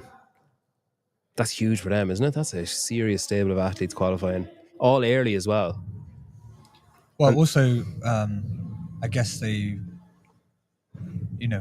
when you're planning out your strategy for the season, like what do? Do you just do your in-person? Do you just do the online? Do you do a blend of both? Do you do the World Fitness Project? Like all that stuff. And clearly the Proven guys have said, hey, put yourself out there, attend these events, like do it, and it's paying off, it's benefiting, right? Yeah. Not only do you have to be fit enough, but also there's a bit of strategy, and like you said, like it's a bit convoluted, like the season, and it's kind of challenging. In one ways it's difficult for the athletes because you've got to kind of make decisions, but in some ways actually there's some strategy behind it now. Proven are clearly gives you more chances to get to the game. Yeah. Oh, hang on, HWPO. Oh no, wait, no, never mind. They didn't. Yeah, so we've got Haley Adams as well. So 3 for Mayhem so far. And Caroline, Ricky, Maddie, Jay, probably Kyra Milligan after the reviews, but 4, Olivia 5, Chris Ibarra is just outside, and Kyra Milligan are just outside, so they might step up. So 5, Lucy 6, Colton, did I say him? 7. So 7 proven individuals out of, how many spots is there? 30? Well, 60. And then a team as well have qualified. Well, who does Claudia train with? Do we know? I don't actually know. Lucy's going to be another Proven, right? No, yeah, Lucy's another. Claudia is not Proven. I'm trying to think who programs Claudia. Is there anyone that's not with one of these? She's Mjorner. She's with what? Mjorner, like Thor's hammer. Oh, right. Okay. That's the name. Is that how you pronounce it? Mjorner, isn't it? I don't think that's right. Maybe it's your Irish. That's how Thor says it. How does he say it? Mjorner. Oh, no. Maybe you roll an or something, but I mean, I'm not doing that. Let's see if the stream is back. I don't think it is somehow, but nope. God of Almighty. Have you found the B Sport Have you used it before? This be narrative thing? Narrative, no. yeah. Right. Do I think the person that is in charge of it is watching? That'll dictate my answer. No, I find it kind of clunky. Okay. And I think you could have broadcast this from our end using StreamYard, which is really easy to use, or Restream or something, which is really easy to use. Once I figured out how to use it, it was fine, but I always felt nervous to do something in case it had some kind of knock-on effect that I didn't understand. And earlier on, it randomly picked up my phone as a mic, and I still don't understand how that happened. So it's unusual compared to the ones that I usually use. Phonetically, it's Mjolnir. That's what I said. Yeah. Mjolnir. Oh, okay. If WFP is widely successful... Sorry, I missed one. This is in response to another comment. The system is stupid. World Fitness Project will probably start something like a World Championship of Fitness, and the CrossFit Games will turn into obscurity from the past. Sad. I just think you're wrong. I mean, all you need to look at is, I'm not here to shit on anything, but all you need to look at is the fact that the athletes that are at the World Fitness Project are getting paid, the top 20 are getting paid to be there. And that leaves you with a scenario of Laura Horvath coming out, taken to the floor and being beaten in a squat workout by Lydia Fish, who's a great athlete, but she shouldn't be beating Laura Horvath in a squat workout. So then you have people who have been clamoring and asking for professional athletes. Great, I'm happy that the athletes are earning money. All power to them. Take what you can get and run with it. But that is, to my mind, what's the jeopardy? What's the big earn at the end of that? Like Callum Clement and Lucy McGonigal were probably fraught with emotion, trying to figure out if they've made it into the games or not. Have I got my ticket? Have I done enough? Could I have done more in that other event? Whereas you have athletes who are earning $40, $50, $60, $70,000 by showing up to 3 events saying, yeah, I mean, I'm all right if I finish 5th. No, it's not first, but sure, 60 grand anyway. Isn't it a league? Do they not get like points per meet? And then yes, you have to re-earn your contract for next year, or take a contract off someone else. So Colton's going in with no guaranteed payment. Right. So he earns money by winning. Right. And then he also earns an opportunity to have a contract for next year. Mm-hmm. And then he's got guaranteed income for next year versus trying to win to earn a guaranteed income. So how does the dude that wins the Open not get the automatic invite to it? Because they're not allowed to say CrossFit, or they're, as in... No, but I'm saying like he's clearly like... So I asked Will Morad that in February. I said, what about Colton? He said, oh, he's our first reserve. How did they pick the athletes? I would guess a combination of Instagram following, longevity in the sport, performance in the sport. Oh, so subjective, basically. Yeah. It was that to my knowledge. I mean, they didn't pick. I think they used a leaderboard between Rogue, like Rogue's system of their leaderboard, and then the games type system. But I mean, there's people on there that you kind of think, how do they get a contract? But like then you look at their Instagram and you get it.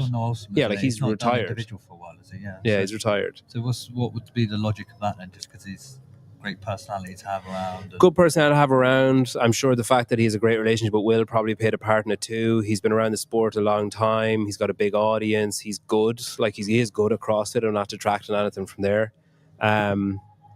Is he better than Colton? Is he more entertaining than Colton? You know, like they're the things that just depends who you ask. But I mean, it feels like the athlete should be rewarded for their talent, right, and their performance versus like Instagram followings. Yeah, but the issue I have is if you say anything negative about it. So if you say, well, how did Sydney Wells get a contract? If you ask that question, the assumption is that you hate Sydney Wells and that you don't want her to be successful and you don't want her to earn money. It's like, no, but just objectively speaking, what's the logic in how you give out the contracts? Why is that the assumption? Because you get a load of hate. Yeah, basically, yeah. I mean, like there'll be comments on this video afterwards saying, oh, you just don't want the athletes to. It's like, no, it's not that. I'm just being like objectively critical of what I'm seeing. Do you know what I mean? Well, I think they're trying something new, aren't they? You know, I'm sure they'll learn lessons like first year. But I mean, the better they do, the better the games has to do. The better the games has to do, the better they have to do. Yeah. So it's like rising tides, I'm sure, will come into it. Do you think they'd ever like consider like being a CrossFit licensed season? Do you think there's any interest in it? Or do you think that's like... I think if they started for the reasons that they said they started it for, yeah, they should. If they haven't started for the reason they said they have, I don't think they ever would. Because it is CrossFit, you know? So we might as well license it and call it CrossFit. Well, it'd be better to have Seth's page on the broadcast talking about the GHDs in CrossFit rather than the GHDs in functional fitness and like catching himself and correcting himself because he'll get a slap on the wrist for saying CrossFit. Yeah. But something needed to take CrossFit out of their monopoly situation that made them lazy about upping their game. World Fitness Project would either last long enough to get CrossFit to up their game, hopefully. The laziness had nothing to do with it, right? You can say what you want about it, but it's not through lack of like effort, 100%. But I do agree, like more competition helps drive the standard up, right? A box opens right next to Johnny, and they're good. Johnny's going to up his game even further, right? So I will just be interested to see now what happens. So you had some athletes like Elise Fuliano could be going to the games now, but she didn't do the Open. Taylor Howe could have been in contention to go to the games, but she didn't do the Open. I'd be interested to see next year if the athletes that have abstained from doing the Open come back, because it can't be easy to watch the in-affiliate semi-finals, to watch everything. I mean, like the sense of annoyance, frustration, upset, all that, like time heals a lot. So I'm sure a lot of them will be getting to this stage of the season now thinking, like maybe I should have. Maybe they won't. Like maybe they're set and saying I'll never do it again. Fair enough. But I feel like I'm just keen to see what happens next February when I see the leaderboard. Yeah, maybe they don't regret it now. But if they, they have, next season and they don't qualify, and the year after that they don't qualify, and they think, oh, that was my last opportunity, then maybe they'll have some regrets about that. But they had to pick someone for the first year. There is no perfect ranking system that have been designed after the fact. The rules of next season are set. No, I think you're wrong. If you go to Apollo Analytics, I think it is, Barclays website, it is the most comprehensive and concise ranking system you can find. And it changes with every event that's on. And it makes total sense, and it's so easy to follow. If I could pull it up, I would pull it up. But you can Google it and you'll find it. Barty, if you want to throw a link into the chat there, you can. George says the only thing CrossFit can do as fast as possible is copy the World Fitness model or the Hyrox model. George, I genuinely think you might be retarded. Genuinely. Copy the like what? All right. Anyway, no, I don't agree with that at all. Like no, you're just wrong. Like, I'd love to know what he means by that. It's a different thing. Yeah. He just thinks, oh, there's a new shiny successful thing, we should just do that. It's like, right, so CrossFit just abandoned its whole philosophy on competition and does the same event over and over again just to get more people through the door. Like, CrossFit doesn't do the games. The mass participation event we have is the CrossFit Open, and that's a funneling system. It's a community event, but it's a funneling system at the start of the season to find the one man and the one woman who are the fittest on earth. I would like to see the national champions and the masters and the age groups and the teams come back to the games, though, because it just adds to the festival vibe of it. Yeah, I'd push back and say, yeah, I'm happy for there to be a national champion, but I think there needs to be another funneling system after that. So if you have, say, Lucy Campbell is a national champion in the UK, yeah, fire ahead, off you go. Like, but she's Islander, right? Lucy Campbell. Oh, sorry, yeah. And if you have, I don't know, athlete X who's from Nicaragua, I would not like that athlete to go to the CrossFit Games and be absolutely pwned by the first workout. But they don't care about that. Being there in 2019 and being at dinner with them, they were the fact that they got to meet Glassman, the fact that they were there and just got to experience it, and they got all the Reebok gear and stuff. They were loving it. They didn't care whether they got any further, But why not have, as a last chance qualifier type event, all of the national champions go into one event, and then the top 3 go to the games. And then at least you've got the best of that pool, rather than just, what could be seen as tokenism of like someone who can't squat clean 50 kilos going to the games because they're the best out of a group of 3 people that entered the Open in Haiti or whatever. Yeah. Well, No also, disrespect to Haiti, also we know like the Open's not the greatest indicator, like the greatest way to qualify people for the games, right? You'd have to. If the Open then starts, yeah, exactly. If the Open started qualifying people for the games, you could definitely crown a national champ from the Open and then go. Yeah, but even that's not perfect, Yeah, you could crown a national champion from the Open and then open up potentially quarterfinals to the top 25%. You could crown the national champion from there if you have enough variance in the countries. Yeah. But again, there's no perfect way. I think what we have to figure out is what's the best plan moving forward for the next 5 years. Yeah, I think and maybe try and stick with that. Forgetting the national champions, that might be a bit of too much for us. But The- just the- like yeah, if bringing you back have- the age groups and the teams, like especially when you're there in person, just the atmosphere and the vibe of it is. I think the Open and the quarterfinals could be for the affiliates, because most of the people in the affiliates aren't going to go to the CrossFit Games or semi-finals. If you are an athlete who's going to make it that far, it's a bit of a different thing for you. And then semi-finals and the games is for the top 1% and less. Yeah. First half of the season's in your affiliate, second half of the season. Yeah, but then it switches. So you have the Open and quarterfinals. The focus is on the affiliates and a celebration of fitness and the start of the season. Then the games and the semi-final switches. The focus is on the athletes. And then you make it a festival for all the participants, all the spectators that are coming to watch. So you have as many different competitions there as possible. Like here this weekend, we have 3 different floors with the main elite athletes on one floor. We have an RX division or a few divisions are a lower standard that allows more people to compete in the same venue at the same time, which draws in more spectators. There's obviously limitations in terms of programming and space if you take that to the games. Yeah. You just got to try and figure out what the games is. Are we trying to find the fittest male and female, the best team, the best masters and teens in the world and sacrifice the spectator side of it? Or do we focus on the spectators more in terms of get as many people there as possible and turn it into a bit of a festival atmosphere? And then maybe you have to sacrifice equipment and space on the floor. Well, I'd say it's better for the spectators at home by having less. There's it's less to watch, but it's more watchable, right? If you have less athletes and you just have the elites there, and it gives you way more flexibility with the programming and the schedule. But I mean, one of the criticisms that's been leveled at CrossFit over the years is the consistent change to the season structure and the consistent change to the rules and standards and stuff. Like me and Johnny were talking about it earlier on, and we were saying, you look at any Formula One season, and a month before it starts, you're reading about, or if you watch Drive to Survive, the first episode is about, well, they changed the rule for the wheels, or they changed the rule for the engine, or they changed the rule for what material such and such a thing can be made out of. And the reason that's being done is so that the people watching it get a better race, and it's tighter and it's closer and it's a better test of which is the best car, who is the best driver. I think CrossFit can learn a lot from that by just saying, right, we have to choose, like Johnny's saying, do we want it to be a festival and etc., like that's just inclusive for everyone and everyone gets to go and do this stuff? Or are we actually, is the purpose of the games what it always was, to prove that the methodology makes the fittest people on earth, and then to find who that fittest person or people are, and to show it to everyone, and then use those people for the rest of that year to get people into affiliates, to get people doing level 1, level 2, etc., and to Google CrossFit and see what it is. That only comes with media. It only comes with internal and external media and the focus and the spotlight in the right places. And it comes with, I mean, there's people saying, well, all the best athletes are going to the World Fitness Problem. Like, great, fuck them, we'll find more. We'll have the next people. There's people waiting in line, people who have been waiting in line.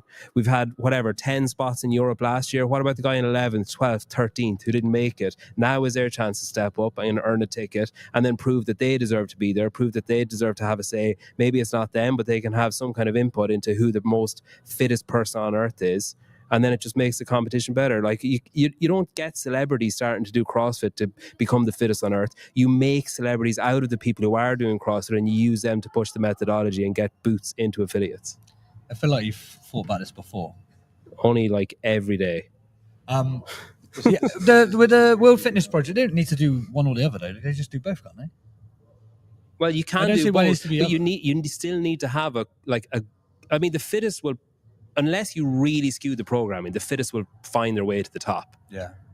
But you still need to have a cohesive test. You can't have like a fucking family picnic vibe for a week and then do like Cindy and be like, well, he won Cindy, so he's the fittest on earth. Like, you do have to test. There has to be a broad test of modalities and time domains and everything else that people expect when they look at a CrossFit competition.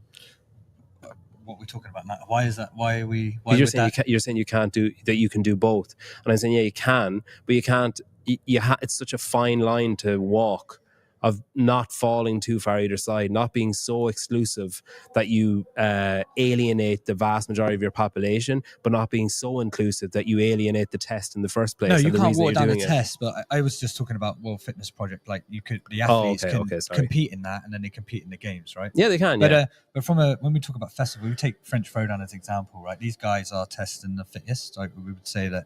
Do we think that it has been a good test and the programming's been well rounded, and we've preserved the integrity of the sport with this? Yeah.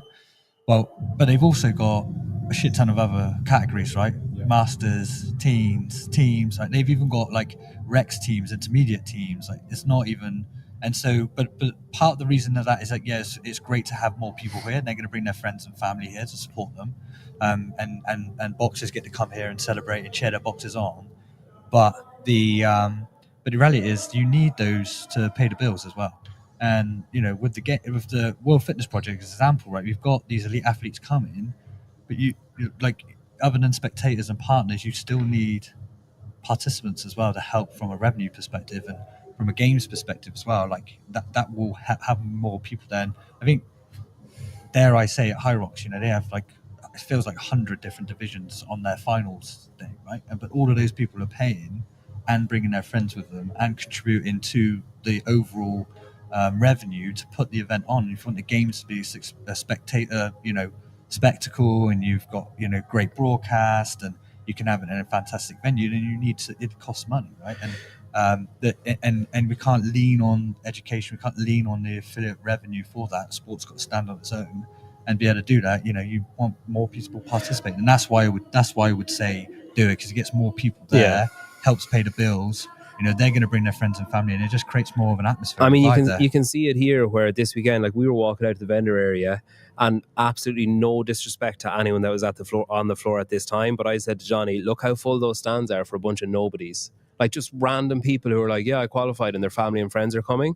And then you look at, no disrespect to the World Fitness Project, but like there's not as many people looking at them as there are this, whatever it was, RX division, intermediate division, doing sandbag cleans and carries. Like it's the affiliates are the lifeblood for a reason, not just because they're teaching the methodology and spreading the methodology and stuff, but it's literally, that's your customer base, and they're the fans of the sport. Not all of them, but enough of them are the fans of the sport, whether it's Jacques in the Masters 55 plus or whether it's Brooke Wells that they want to go and see. They're going to buy a ticket. But there's going to be people today in that stand that they might not feel like they can compete in the elite level, but they're like, you know what, I think I could do the Team Rex, and I'm going to train all year, and I'm going to go to my box, and I'm going to turn up consistently 4 days a week, so I can go to the French Throwdown and compete in that Rex division as a team for my box. And that's the beauty of it. It gives people stuff to aim for. Whereas, like, it's like you're never going to, with your F1 analogy, you're never going to be like, oh, I'm an F1 driver. But if there's, fun drives, and they put a load of stuff on, Johnny, don't they? Like on the F1, over the week and stuff. So giving something that people can participate in and get teeth in and aim for, and, that's like a self-fulfilling thing. People training in the box. And everyone's going to leave this weekend. They're probably going to be fucked and need a couple of days to recover, but everyone leaving this weekend to be fired up to get back into their box, training with their buddies, training that little bit harder, getting better results as a byproduct of that. So I think the sport is one of the biggest selling points for the program for CrossFit, and if we can get that right, it's going to drive people back to the affiliates to start CrossFit. The beauty of these events come back to it. There's nothing else pulls the community together more than sport, right? The athletes, the best athletes are here, right? That's the showpiece, but and that's why we all come here. But people are here for different reasons. Like, I've barely watched a single heat. I've been here to spend time with other affiliate owners. I've spent time here with my team, with the community, to support the French Throwdown team. It's meet partners. It's like a reunion, right? And that's you're not just going to say, hey, let's all meet up to celebrate CrossFit. It's like it's different things to different people. The sport brings people together as the focal point, and then around that sport you can create different experiences for different people. Like, we've been doing coach development stuff in the spectator workout area. Like, we had an affiliate lounge where you get free coffee and just get away from the chaos of it, right? And it's just making people feel special, connecting with one another, sharing best practices, shooting a breeze, and then it just gives people energy to go back to their box and fire back CrossFit again. I think and that's the value of the sport for me. Yeah, and it's different things to different people. When I started CrossFit 2013, I came to the first 2 regionals as a fan, and I didn't take my eyes off the competition floor for the whole weekend. Yeah. Now, fast forward 10, 11 years, 12 years, it's a bit of a different role for me. I'm here more to maybe support other people like Pedro with his podcast, and to meet people that I work with, people that I potentially work with in the future. So it's a bit of a different thing. Yeah. But that is all benefits everybody that's under the banner of CrossFit if we can get the sport thing right, and it will drive more people back to the affiliates. And the more people doing CrossFit, the bigger the sport will be. We can't focus on the top 1% exclusively, because when they go and retire, there'll be no one else left. It's like the top football clubs only looking after the top 11 players they have. You have to look at everything that comes below that. It's the peak of the tip of the spear. I won't say what you said, but it all comes from getting more people involved in CrossFit, and sport is one of the best adverts for that. The workouts are one of the best adverts for that. The community is one of the best adverts for that. We can't focus on any one thing. We have to be able to focus on all of it and find a way to bring it all up together, and everybody wins. Yeah. Well said. I mean, like George is saying there in the chat that, like, we need to stop the elitist mindset. And it's like CrossFit is infinitely scalable. Like, you can do any movement that I could name. Ollie or Johnny would tell me an appropriate scale that would maintain the stimulus. So to say that we need to stop the elite, like, we are looking for the fittest person on earth when it comes to CrossFit Games.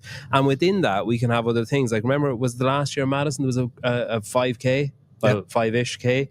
Everyone did that. I mean, like, I think Drake measured that out, by the way, just if you're still listening. So, yeah. Well, I mean, if ever there was evidence that there's something wrong with his eyes, it's his comments today and his measuring of a trundle wheel. But, like, you can have mass participation events. Like, people are saying, oh, we need to do a high rock. It doesn't even need to be a high rock. You just do a run. You just do Cindy. You just do whatever, like some kind of weird variation of Murph. You do Chad. You do something that people can just be involved with. And you want that person that, you know, the affiliate owner's favorite member, like Rich has talked about them, the guy that comes in, sees what's on the whiteboard and goes, all right, I can't do that, but I'll do this, and just works and gets something done, gets a bit of a sweat on. Like, they've done it. You guys are asking for some kind of mass participation. There was a 5K at the games. Like, they did it. They didn't do anything last year. Can you blame them? I mean, the shit sort of hit the fan on day one, but they have done. We were going to do Chad in the stadium last year. We had it all planned out, like literally, like thousands of people going through Chad in the stadium. So, like, the things you're asking for have been happening. It's like, did you go? Like, did you buy a ticket to the French Throwdown? Did you buy a ticket to, like, people are talking about your local comps. Have you entered? Have you gone? You know, like, you can't, it's easy to just sit in the sidelines and say, oh, you should do this and they should do that. And why are they using rings? That's too hard. It's like, no, like, just go. Boots on the ground is what you need. But also, we work out with each other every day as well, you know? Yeah, I don't get stop the elitist mindset and become approachable. It's not an elitist mindset, but you also have to celebrate the elite, because this is what the program can do for people that have elite genetics and work hard. It's like, if you do this program consistently, this is the level of fitness you could achieve. And the Open is a mass participation event. There's probably more people that do the Open than any other event worldwide. But if you start removing the high skill gymnastic movements, as an example, or heavy weightlifting, which is what probably gives people apprehension about starting CrossFit, you lose the whole point of the program, which is fitness, and they are massive components of fitness. If you remove those from the program to try and please the masses, and maybe that means that you remove the elitist mindset, which is not what it is, you lose the test of fitness and you lose the training methodology. The sport came from the methodology being so solid and effective that we could have then competitions in the fitness space, and we could decide who was the fittest on earth and rank them 1, 2, 3, 4, 5, 6, 7, 8, 9, 10, because the methodology is so solid. That doesn't need to be changed. We just need to do probably a better job in showing off the elite athletes of the sport. That would be like the Premier League not ever promoting the top football clubs because they're worried that people are going to find that the people are forgetting grassroots. We know that people enjoy watching the best of the best. But that doesn't stop people going and join their five-a-side football club on a Saturday and have fun with their friends playing football, which is what the affiliate model is. If someone comes and joins my gym and says to me, I want to join the CrossFit Games in 6 months, I'm like, awesome. In my head, I know they're probably not going to get there, but you can have a lot of fun and gain a lot of fitness getting there. We have to knock down the barriers of starting CrossFit because people maybe find it too difficult. Anyone can do it, and it's not for everybody. Not everyone's going to come into the program and enjoy it, and that's fine. That's no problem. We want the people that are there to be consistent and try hard and develop. If we lose sight of that, we're in trouble. I feel like you've thought about this as well, Johnny. I don't really do anything else. I started playing golf, but other than that, I just think about this. The elites get the most eyeballs, they get the most attention, and we just need to tell better stories underneath that. You know? Yeah. Once you've got people's attention, help them understand exactly what it is that CrossFit is, you know? And that's not easy. But I think we've done a better job of it, personally. You know, recently, I think the media team have done an amazing job, and Kenna and Tyson and that team have been out, you know, shooting a load of shit. Say her name again. Kenna. I have said that wrong, I'd say 400 times in the last month. I've been saying China. Yeah. She'll Kyna. go with that, I think. Yeah, she'll go with that. Kenna. Kenna. Yeah. Jeez, I'm still wrong. I think Jenna, Kenna, and Tyson. Like, it's just nice to see Tyson with the reins off. Just be like, hey, go to do some stuff. Like, he's a king and he knows what he's doing and he's done it before. And now the road to the games coming back. And then I think as well, now we've got the best of both worlds. We have those guys chomping at the bit to do stuff and being given the freedom to do what they want to do. But then you also have, because they weren't allowed to do what they wanted to do for so long, you had these external entities pop up. You've Hiller, Sevon, all these other little communities that are popping up around who have been doing what maybe they felt should have been done and now can continue to do that. Like I don't know, did you see Hiller's video with Dave Hippensteel the other day?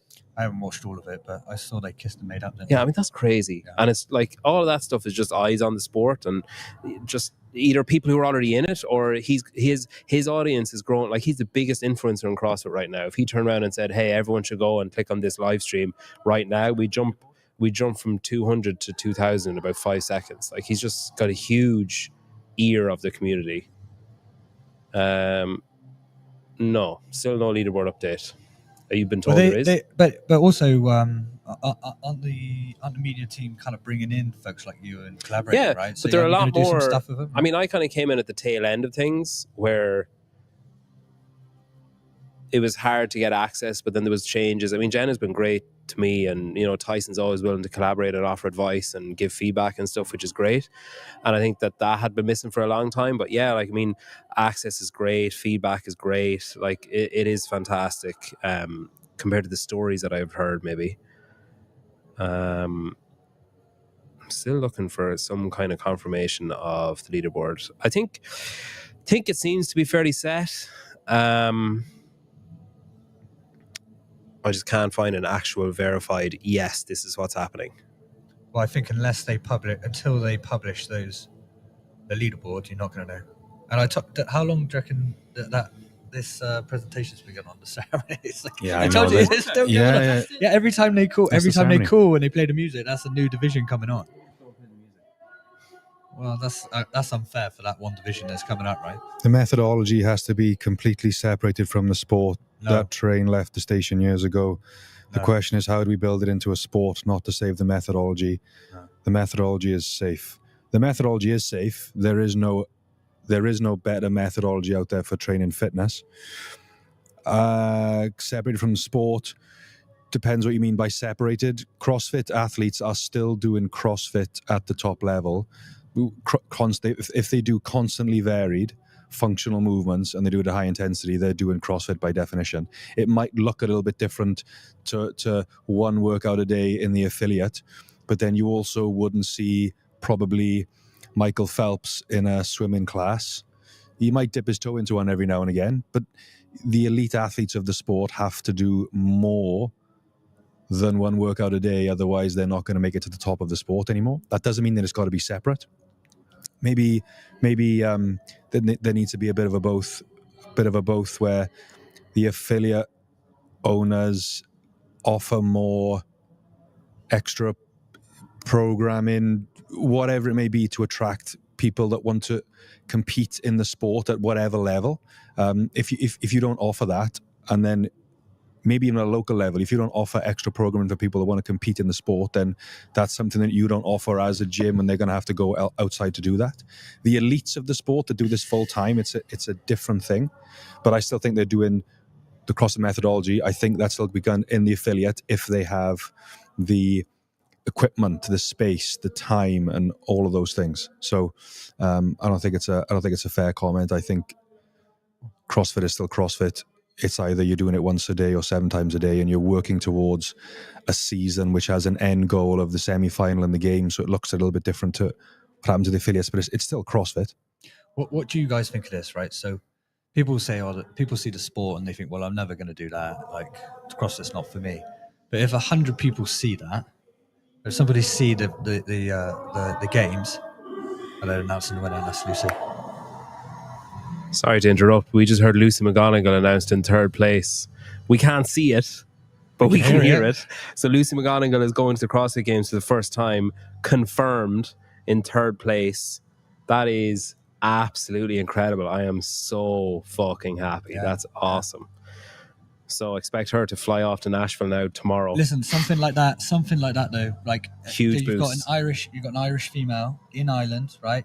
The media, the press and the media should be all over that in Ireland, talking about that, you know. And 18 years of what an incredible achievement. Now, is that going to be good for affiliates, or is that going to be bad because everyone's going to think, well, that's the sport? No, that's going to get people talking about it, right? And her age group as well. Yeah. Yeah. Like, that's the thing. And her dad does CrossFit, so her dad's age group, you know, like, it just speaks to everybody. Yeah. We have our second name. Claudia Luck, 2nd place. Going back to the CrossFit Games for the 2nd time. I mean, this is so shit that people are finding out like this and looking at us. But here we go. So we got Lucy McGonigal in 3rd place, Claudia Luck in 2nd place, and then, I mean, we know they're going to announce Elisa Fuliano, who is going to win 1st place, and the big check can't go to the games because she didn't do the Open. So it's Claudia Luck and Lucy McGonigal confirmed as the 2 qualifiers from the female division of the French Throwdown 2025 for the CrossFit Games in Albany, New York. Yeah. This is like, you know, July 31st. Back to hate flogging a dead horse, but the national champions, like talking about Lucy and that impact she's going to have for the Irish community. Claudia in France, right? They've got a daughter of the country that they can champion and talk about and tell stories around, you know, and the box that she trains at and the community that she's with. Like, if every country had that, agreed, you know, that definitely helps. I think we, if we look at the UK, for example, we should do a better job of promoting the top athletes in the UK. Yeah, well, we did that for a while. I think I would say that Sam Briggs, men's health, all of it. Yes. Okay. Yeah. I would say that Sam Briggs had way more exposure as a games athlete. She did win the games. You know? Of course she did, yeah. And she was probably the first big British athlete that we had at the games consistently. Yeah. But I would also say she had way more exposure than... But what was great about Briggs is she was an affiliate owner. She was like so accessible within the community in that as well. I just think we need to do a better job of showing the world who we are. I mean, you go when you finish this, you can go over to my YouTube and watch. It's on CrossFit's YouTube. You can go and watch Lucy McGonigal do her level 1 with Rob Lawson, and you know, like, go through it, and like that's what you need. There's Elisa Fuliano announced as the winner. Someone asked, why did Elisa not do the Open? I don't want to put words in her mouth, but I'm pretty sure she put up like the black and white photo. I don't trust CrossFit, etc. Yeah, she had a bad experience at the games last year, I think, and because of that, I remember her saying something about feeling panicked and there was no help and stuff and whatever from her. That was her perspective of it. And then Lazar, and I think it was just enough for her to say, no, I'm boycotting, I don't want to do it. So she didn't do the Open, can't go to the games. I think a lot of athletes have done that, right? She's just still turning up and competing in these competitions regardless. So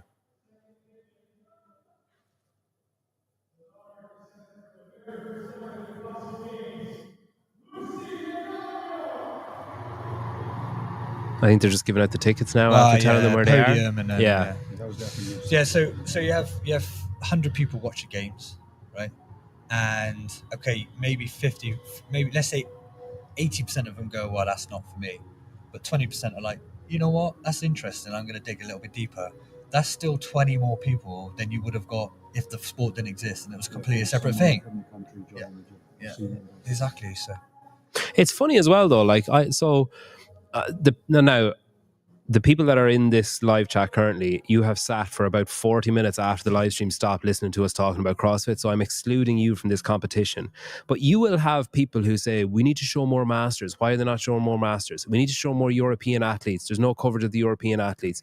Well, where are you when they're on shows? Where are you when there's videos made about them? Because you're not watching it. Like, again, the people here are, but the audience doesn't show up, but they'll sit and complain and ask for coverage. So the issue is that you can't just take, you have to give too. So if you're looking for your favorite European athlete to be covered, you need to be showing up when Harry Lightfoot is covered, or Lucy McGonigal, or Lucy Campbell, or whoever else, because otherwise larger media outlets will say, that doesn't get the coverage. So am I doing it for my own good, or am I doing it to grow the audience? Am I doing it to shine the biggest spotlight I can? Because why would I have some young Choi on, this isn't me speaking, but the hypothetical big media outlet, why would I have some young Choi on my podcast when I can have Justin Medeiros? And he comes with an audience with him, and then I'm growing my platform. So we need to give a reason for the larger platforms to have the smaller athletes on them by showing up when everybody's there. Like, not everyone's going to be your cup of tea, but you can't not consume content but then complain that there's not enough content. You just can't have it both ways. And I think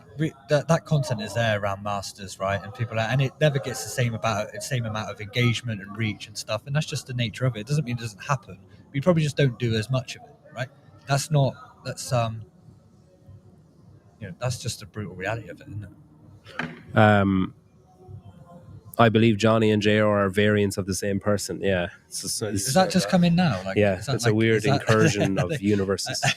Are they watching it like 40 minutes ago? It's like, maybe it's just reaffirming their belief. Okay. Johnny's having enough.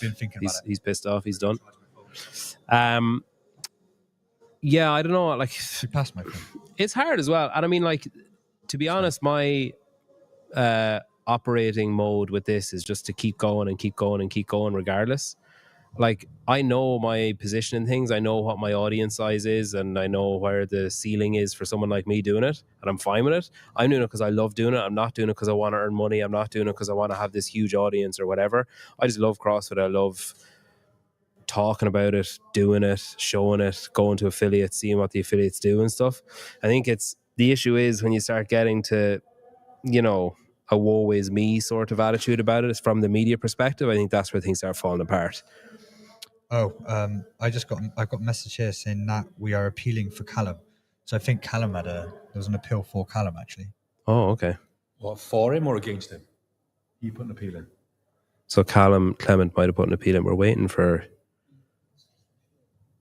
Did they say it? But Nat sent that about an hour ago, I think.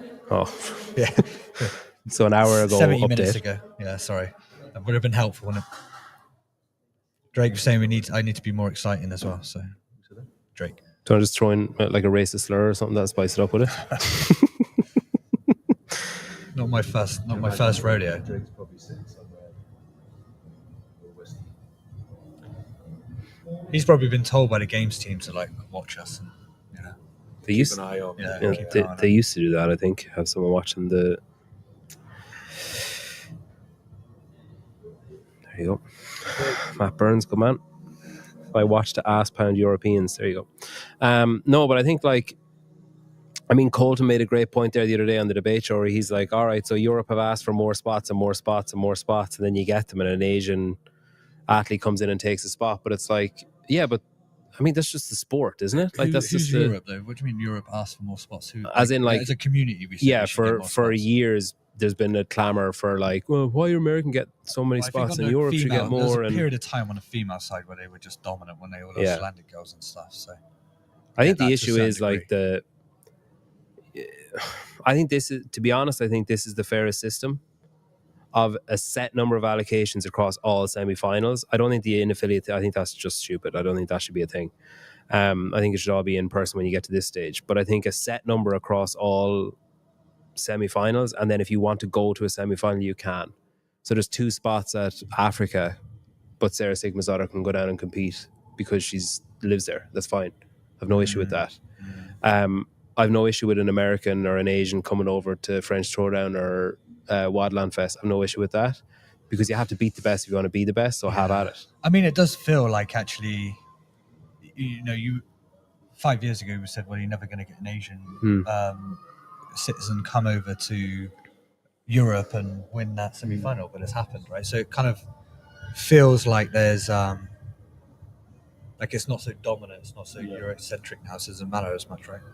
The one American has come over is not qualified, so it kind of doesn't validate that argument, right? David McFlay, it's like a bad McFly cover band, has asked if they announced the winners. Yes, they announced the female top three is Elisa Fuliano in first, Claudia Luck in second, Lucy McGonigal in third. Lucy McGonigal and Claudia Luck going to the games. Lucy McGonigal for the first time as an adult. Claudia Luck going back after a rookie appearance last year, hoping to do better than she did last year, I'm sure. Males, there's an appeal. That's what the delay is, we think, that there was an appeal put in by Callum Clement for his score. That was a while ago. Yeah. So I believe they're taking the men out onto the floor now. We can't actually see what's happening. So basically we're upstairs across from the arena. So the door is kind of ajar and we can hear names being shouted. So when we hear a name shouted for third place, we'll tell you. So it's between Maris Fiebig and Branislav Alenkovic to win. Moritz already has his games ticket. Braun is looking for hers or his. So we have Braun, Nika, Mazeradze, Fabian Hermans and Callum Clements are all looking for that second games ticket. I think they're bringing out the men now. You can kind of hear them getting louder.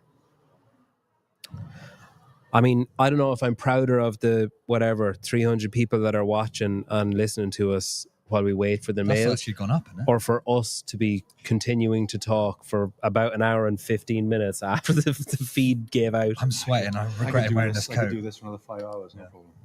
I wouldn't mind a drink, but apart from that, many people watching. But when the rules change every year, any sport becomes impossible. Yeah, well, I agree with that. Fully agree. Fully agree. I back to what you were saying about F1 and like, the technical aspects changing and stuff. But I think the races are the same. Yeah, the series is still the same, right? They're still in cars. They still run. I'm more so meant like I don't really care about GHD, provided everyone knows what it is.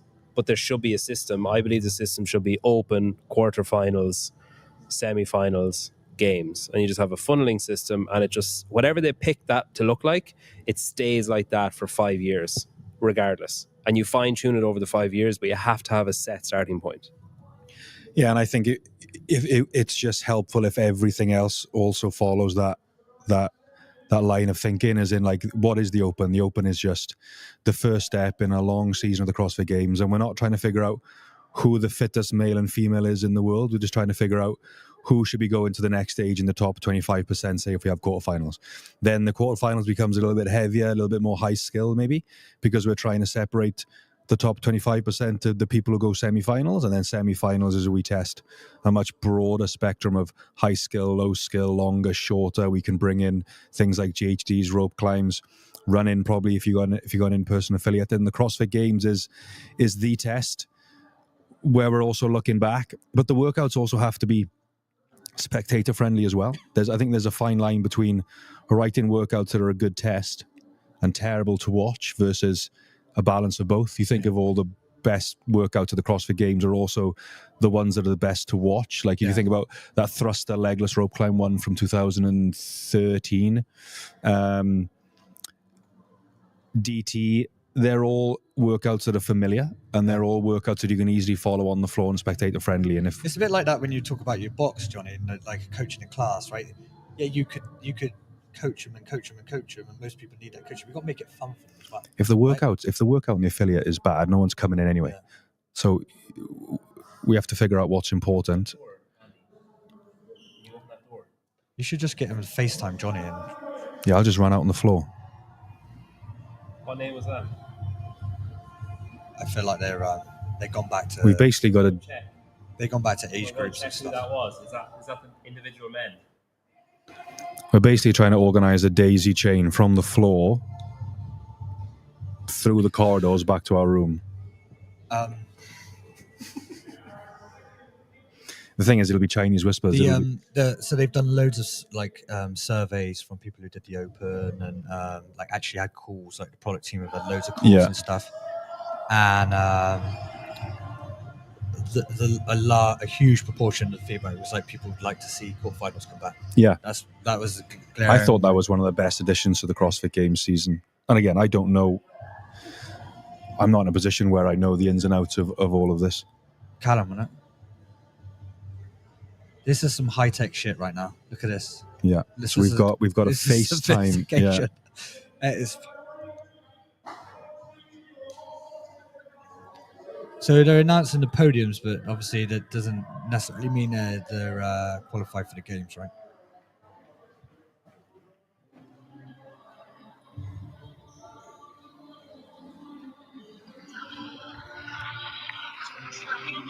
This is a large phone. What phone is this? Heft. Big hands, yeah. Right, Annie's coming back. I'm sure he heard what was said there. He'll have information in about 20 seconds. We have our male podium finish. We couldn't hear it, unfortunately, or see it.